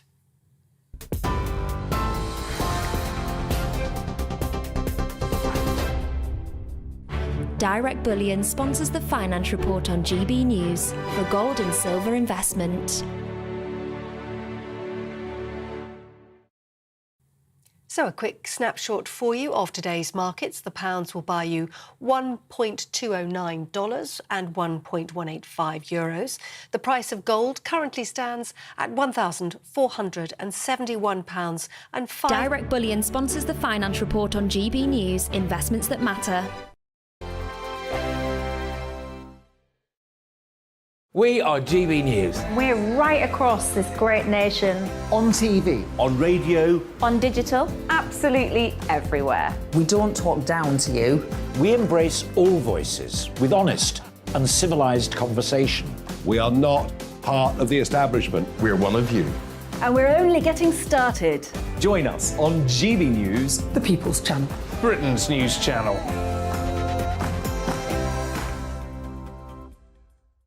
Hi there, it's Stephen and Anne. At breakfast from 6 a.m, you'll always be caught up with everything you need to know, the latest headlines, opinions and debates. We'll bring you the good news and the bad, but most of all, we're here for you. Remember, send in your views and let us know what you would like us to talk about. That's because we're your news channel. And every morning at 6 a.m, it's breakfast on GB News. My name's Tom Harwood and join me 9:30 a.m. every weekday for The Briefing, your one-stop shop for everything you need to know about what's going on in politics today. I wonder if this is a deal that might need to be like the biscuits in this factory, twice baked. Is there not an opportunity here to win out against the extremes? Tom Harwood, GB News. What are you going to do about it? Things should have been done differently, and they certainly are being done differently. Don't miss it. The Briefing with me, Tom Harwood, 9:30 Monday to Friday on GB News. Where would you like to go? Just take me to the studio, please, Matt. You know where you're going. I've got a show to do. Friday Night Feast on GB News, 7 p.m. And it's like nothing you've ever seen before. We take a different angle on the week's biggest news stories. The viewers and listeners set me some absolutely mad challenges to do. We tried to rehome a rescue dog. And yes, there's some other wacky stuff in there as well. I feel like I could take on the world. Well, that's that. Friday Night Feast with me, Patrick Christie's, every Friday, 7 till 9 p.m. on GB News. Be there.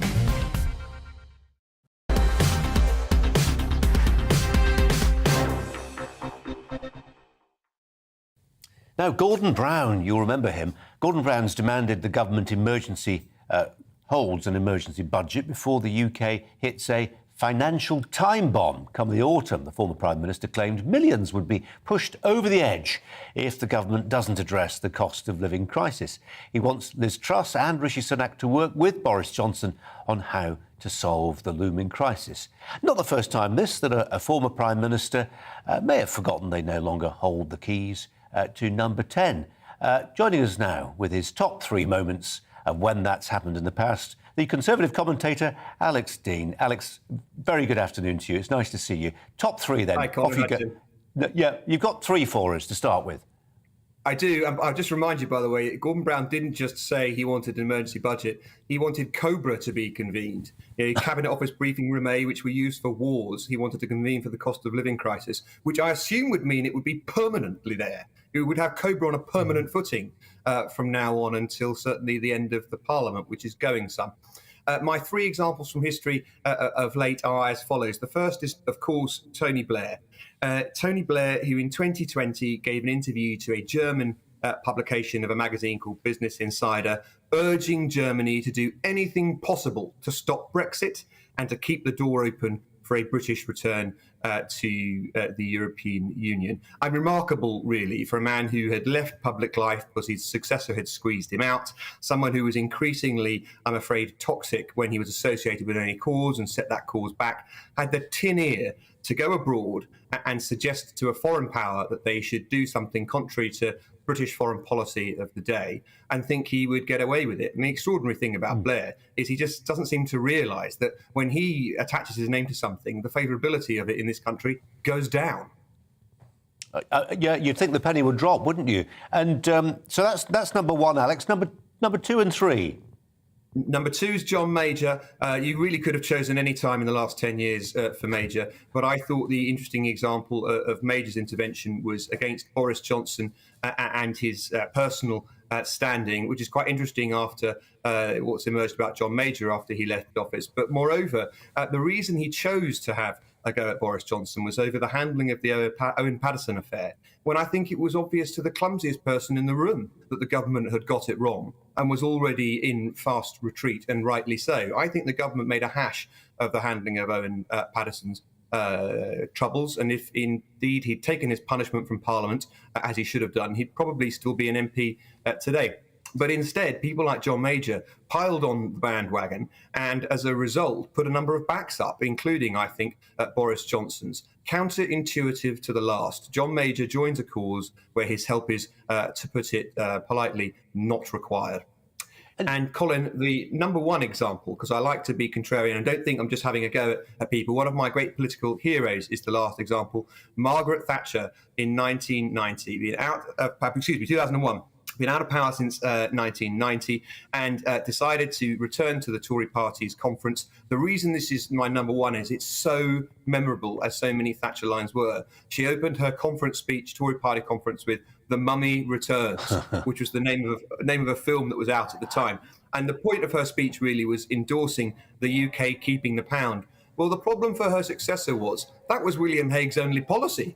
That was the only thing he stood for. And he was desperate to get out from Margaret Thatcher's shadow. Well, instead, somebody who had a bigger footprint than him in politics, even though she'd been out of frontline action for a decade, came in and absolutely monstered the pitch. So it can be any hero you like, it can be any villain you like. Most of the time, former prime ministers, best advised, keep your trap shut. And the irony, Alex, of Margaret Thatcher doing that was, of course, she, for years, suffered the longest sulk in political history in the form of Edward Heath, who she displaced as Conservative Party. You'd think she'd know.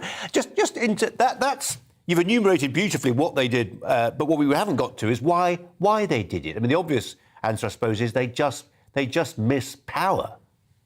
Yeah, I think Blair is the clearest and cleanest example of this. The man plainly hankers after the limelight still, and the way that he knows to get it is to have been in office. And that's why he's never played down rumours of him taking up some great office or other, and never poo-pooed the suggestion, fancifully occasionally raised from the left and from others mischievously perhaps, that he might return to politics. But I think it gets to them all in the end, Colin. I think they really miss the stage.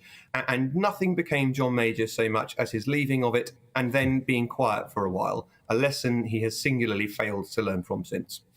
Alex Dean, thanks very much indeed. Tim Montgomery alongside me just to ponder on some of that. Boris Johnson as a columnist will have lots of advice, I presume, to give. Can we think of any examples of prime ministers who have left the stage quietly and not said very much? Is it just they just don't do it? Well, David Cameron actually has been silent since he left office. Of course, there's been the controversy with the Greensill financial company that he was associated with, which perhaps imposed something of a silence on him. But just to be slightly contrarian, and Alex Dean is a very good friend of mine, and we normally agree on everything, but there have been, Tony Blair, for example, not someone I greatly admire. Actually, during the lockdown, he had some interesting things to say about the vaccine. I think John Major has been a miserable so-and-so recently, but actually during the Cameron years, he tried to help Cameron with support for the coalition amongst Tory members. He said some important stuff about Northern Ireland during the Blair years, about that peace process. So we tend to focus on the negative in the news industry, But actually, some of the prime ministerial interventions, partly because of the experience they have, can be useful. But that's fine. No, we get that. We Yeah. get the idea that it's become almost impossible to be prime minister now because you're having to. No one person can hold the country's interests, 67 million people, in their head. So do it privately. Drop in for a cup of tea and say, "Look, I did this for 10 years. Yeah. Let me tell you."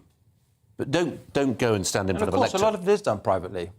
Right. And it happens all the time, and we never hear about that. But, being Prime Minister is a very unique job. The only person, when you are Prime Minister, you can really speak to who've handled this are former Prime Ministers. And I think people would be surprised at the amount of traffic, not just between, say, a Conservative Prime Minister and one of their predecessors, but a Conservative Prime Minister and a Labour predecessor, or a Labour Prime Minister and a Conservative predecessor. Tony Blair certainly talked to Margaret Thatcher, quite a bit. And they he all, was Prime Minister. And they all 13, 14 of them, talked to Her Majesty the Queen. There you go. Tim, thanks very much indeed.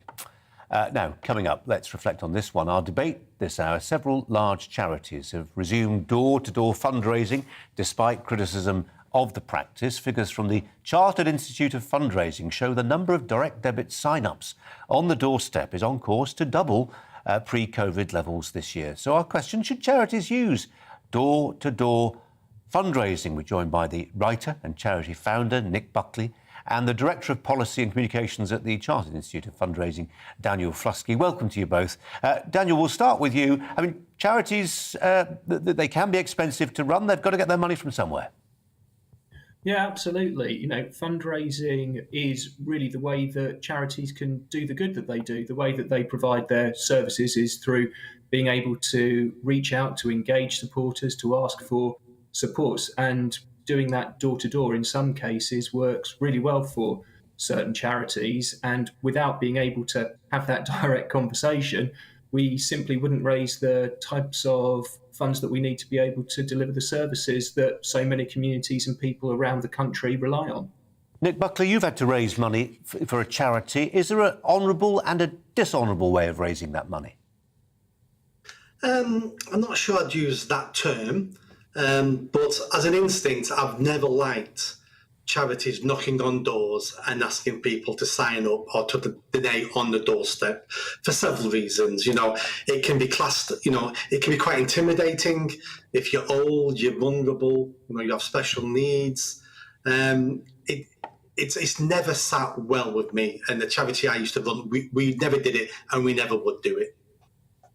Daniel, there was a sort of reaction against what I think became known as chugging, didn't it? That idea of being press-ganged on the high street by people who, not always, but sometimes we were told, effectively working to a commission, and you felt perhaps that there was a sense in which they were trying to get signatures on a piece of paper and as many of them as possible. That generated some bad publicity. I'm guessing as a sector, you are clearly aware of the downsides. Yeah, absolutely. I think the really important thing is that whatever type of fundraising you're doing it respectfully, that you're doing it politely. And just to respond to what Nick said, I think if there was any sign that somebody might be vulnerable, that they might be struggling to make an informed decision about a donation, then the fundraiser should walk away politely. They shouldn't ask for that donation. So it's all about engaging the public well, engaging them appropriately, and doing that with respect. And there is a code of practice for fundraising which goes above and beyond the law, and all charities should be fundraising in a way which hits all of the standards that we expect of them and the public expect of them. Yeah. Nick, is there any difference between somebody coming around shaking the tin or trying to elicit a direct debit donation to a charity and somebody just, cold calling, trying to flog you double glazing? I mean, do you find both those things objectionable, or is it specifically this idea that somebody's trying to raise money for a charity, and if you're old or vulnerable, you perhaps feel that you better give to that in a way that you wouldn't feel you'd give money to the double glazing salesman? Yeah, I class it all in the same category here. I don't want people selling double glazing, knocking on your door, and I don't want the charity sector knocking on your door. Before I worked for the charity sector, I was involved in crime and disorder, and one of the issues we were trying to deal with was distraction thefts of people knocking on the door, and then their colleague would go around the back and break into your house, or someone turning up at your doorstep saying, "I'm from the water board, I'm from the gas board, you may have a leak, let me in, it could be dangerous." And I really have concerns where we're then sending legitimate people around, decent people collecting money for charity, and that then sends the message out to the criminal fraternity. All I have to say now is I'm working for a charity. Who's going to turn me away? And then we always have unscrupulous people working for every company, every sector. I'm not saying this is the charity sector. So, you're an unscrupulous charity collector, you want people to sign up. It's so easy to say, so you're telling me you don't care about children being abused? You don't care about Africans starving to death? You don't care about dogs dying in pain? Is that what you're telling me? And there'll always be those few people who will hit their targets and make a fortune on commission who are doing it the wrong way. And like I said at the beginning, none of this sits well with me. Well, as Daniel Flusky makes clear, his industry, no, his sector, try to make sure that those bad practices are not remotely common. Nick Buckley, Daniel Flusky, thanks both very much indeed for your thoughts. Tim Montgomery is alongside me. Just as Nick Buckley was talking about some of those questions that an unscrupulous fundraiser might pose, I was minded to think of some of those adverts you see for, donkey sanctuaries or whatever, and they are so plucking on the heartstrings. I mean, really, right out there. Certainly are. There is fatigue, I think, sometimes with those appeals, and I'm not against charities almost using any legal method that is available to private firms to raise money for their causes. I think what should be, though, involved in the regulation of that sort of fundraising is things like cooling off periods. So if an old person, for example, does sign up on the door, that charity has to make sure that 7 or 14 days, for example, later, they're still committed to that, and that you have a complete right to cancel that commitment after you've slept on it, or after you've talked to someone about it and said, these people came to me and asked for this money. There has to be that right for second thoughts to counter what I think is a real issue for what Nick said, the pressure that people can feel under just in that moment. And make it easy to cancel for older people sometimes who are not that au fait with pulling up the right app or whatever it is. Tim, thanks very much indeed. Experts have warned that Britain could experience an influx of swarms of wasps as temperatures continue to rise towards the back end of this week, for instance. The high temperatures we've endured over recent weeks do create ideal breeding conditions for wasps, and people have been told to avoid sweet and sugary products to stop it. Really? Yeah, good luck with that. Bug exterminators, pest controllers, have already been calling 2022 the year of the wasp. The Managing Director of Independent Pest Controllers in Manchester is Ian Furlong. Ian, welcome to you. A busy year for you. Yeah, good afternoon, Colin. How are you? Yeah, not bad. I do have a problem with wasps, funnily enough, so you might be getting a call later. Give us a call, we'll sort it for you. How bad is the problem this year? As a company in general, we've been very busy with wasps. And I think, as you said previously, it is due to the increase in the warm weather. Obviously, the wasps will start around April, May time, and obviously the nests start off very small but can grow really, really big. I mean, members of the public, they don't realise you can actually get up to 30,000 wasps in a single nest. Wow. Which, if you imagine the size of that, obviously it has to have the room to grow, i.e. in a loft space, which is where they are commonly found. So what I would say to people is if you do see them, certainly do not try and treat them yourselves. You will get people go out and buy a wasp nest destroyer, but to do it correctly using that equipment, you've got to sit basically directly on top of the nest. Yeah. And if you've got a large number of wasps that break out of that nest and come after you, the chances are you're going to fall through the ceiling if you're in the loft, or you're going to panic. Go into panic mode and not get yourself out of that loft, which worst case scenario can be fatal for some people. No, do you know, I'm not always a fan of experts, but this is definitely an area where experts are needed. I used some of that foam applicator to close a hole that the wasps were going into the eaves recently, but actually they just burrowed through the masonry. That's right, yes. Yeah, they will do. And that wasp nest destroyer is obviously targeted just so once you can see the nest, is directly treat it onto the nest. But for what companies out there charge, I certainly wouldn't recommend it to the public to deal with these insects. I mean, obviously, a wasp sting it's quite potent. It's like being burned. But obviously, for some people, it can be very fatal and cause death. Yeah. I mean, I know it's obviously a small portion, but it can result in death. And as the summer goes on towards autumn, they get pestier. That's right. Yeah, as the nest gets bigger, obviously they get more aggressive as they're dying off. Because what happens is obviously the male workers they die off and the queens go dormant through the winter, hibernate in lofts and things like burrows, anything like that where they can find to hibernate. Ian, we wish you well. We know you're going to be busy, that's for sure. Appreciate your expertise. Thanks for coming on. Michelle Dewberry is going to tell us what's coming up on her show today. Right now, Michelle. Say that before I get into my show, at the weekend I killed a wasp, with a wine glass, and I felt really bad. But now, listening to that guest there, reminding us that actually, on occasion, a wasp sting can kill, I feel vindicated and much more relaxed about my actions at the weekend than I do. Anyway, coming up on my show tonight, the country's in a bit of a mess, isn't it, to put it mildly, Colin? Should Parliament be recalled to come up with a plan and fix it? Gordon Brown is among those calling for that today. Also, if anyone's ever been speeding in the couch, obviously I don't condone, you might have been offered a speed awareness course. Well, did you realise there was such a thing as well for hate crimes? Hampshire Police are the first force to scrap that now after people have, put it mildly, complained about it.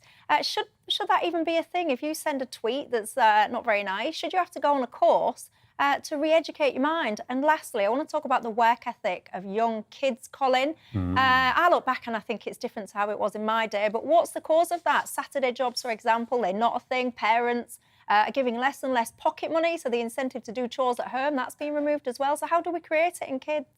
No, that is a really... and it's not going away as a story, that one, isn't it? This idea that people aren't as committed to getting on as they were. Michelle, thanks very much indeed. Tim Montgomery, 20 seconds, final word. It can be wasps or the work ethic. You decide. I think I confessed last week to be... Hello, Alex Deacon here with your latest weather update. Lots more blue sky across the country this week. Plenty more sunshine. Temperatures are going to continue to rise and there's very little in the way of rainfall for the vast majority. Thanks to this, a large area of high pressure. Notice there is this weather front draped across the far north, been bringing cloud and some outbreaks of rain over the Northern Isles, the Western Isles and northern parts of the Highlands today. That's going to continue overnight. We'll see a bit more rain pepping up through the early hours here. But elsewhere, a cracking summer's evening and a fine and clear night to come. The winds are mostly pretty light and that will allow a little bit of mist and fog to form through the early hours across parts of eastern England. It's not a particularly oppressive night, but temperatures holding up at 12 to 15 Celsius. A warm and sunny day to come then on Tuesday. Any early morning mist and fog will disappear very rapidly. We will still have a lot of cloud across the Highlands, the Western Isles and the Northern Isles, but it should be easing off the rain at least, maybe lingering in Shetland into the afternoon. But for most it is going to be dry and from central, southern Scotland, Northern Ireland, England and Wales, blue skies and temperatures getting into the mid or even high 20s and perhaps even 30 Celsius across the southeast. Through tomorrow evening, not a great deal of change. Still quite cloudy across the far north, maybe the odd light shower. Getting quite windy, actually, across the Western Isles as we go through Tuesday evening and into Wednesday morning. But elsewhere, again, the winds are pretty light. Long clear spells overnight, leading to another sunny day. If anything, it's going to be a sunnier day across the Highlands and the Northern Isles. See a bit more sunshine. That may well lift the temperatures across the far north of Scotland up to 20 Celsius. And elsewhere, we're looking at mid to high 20s, probably getting over 30 Celsius across parts of southern England. It's going to get hotter still over the rest of this week. Signs of a change perhaps as we go into next week, but until then, lots of sunshine and temperatures getting into the mid-30s across the south.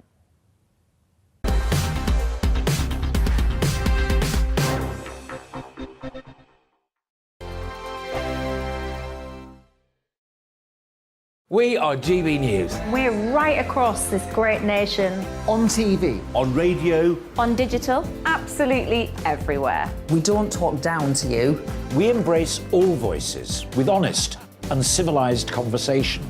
We are not part of the establishment. We're one of you. And we're only getting started. Join us on GB News, the People's Channel. Britain's news channel.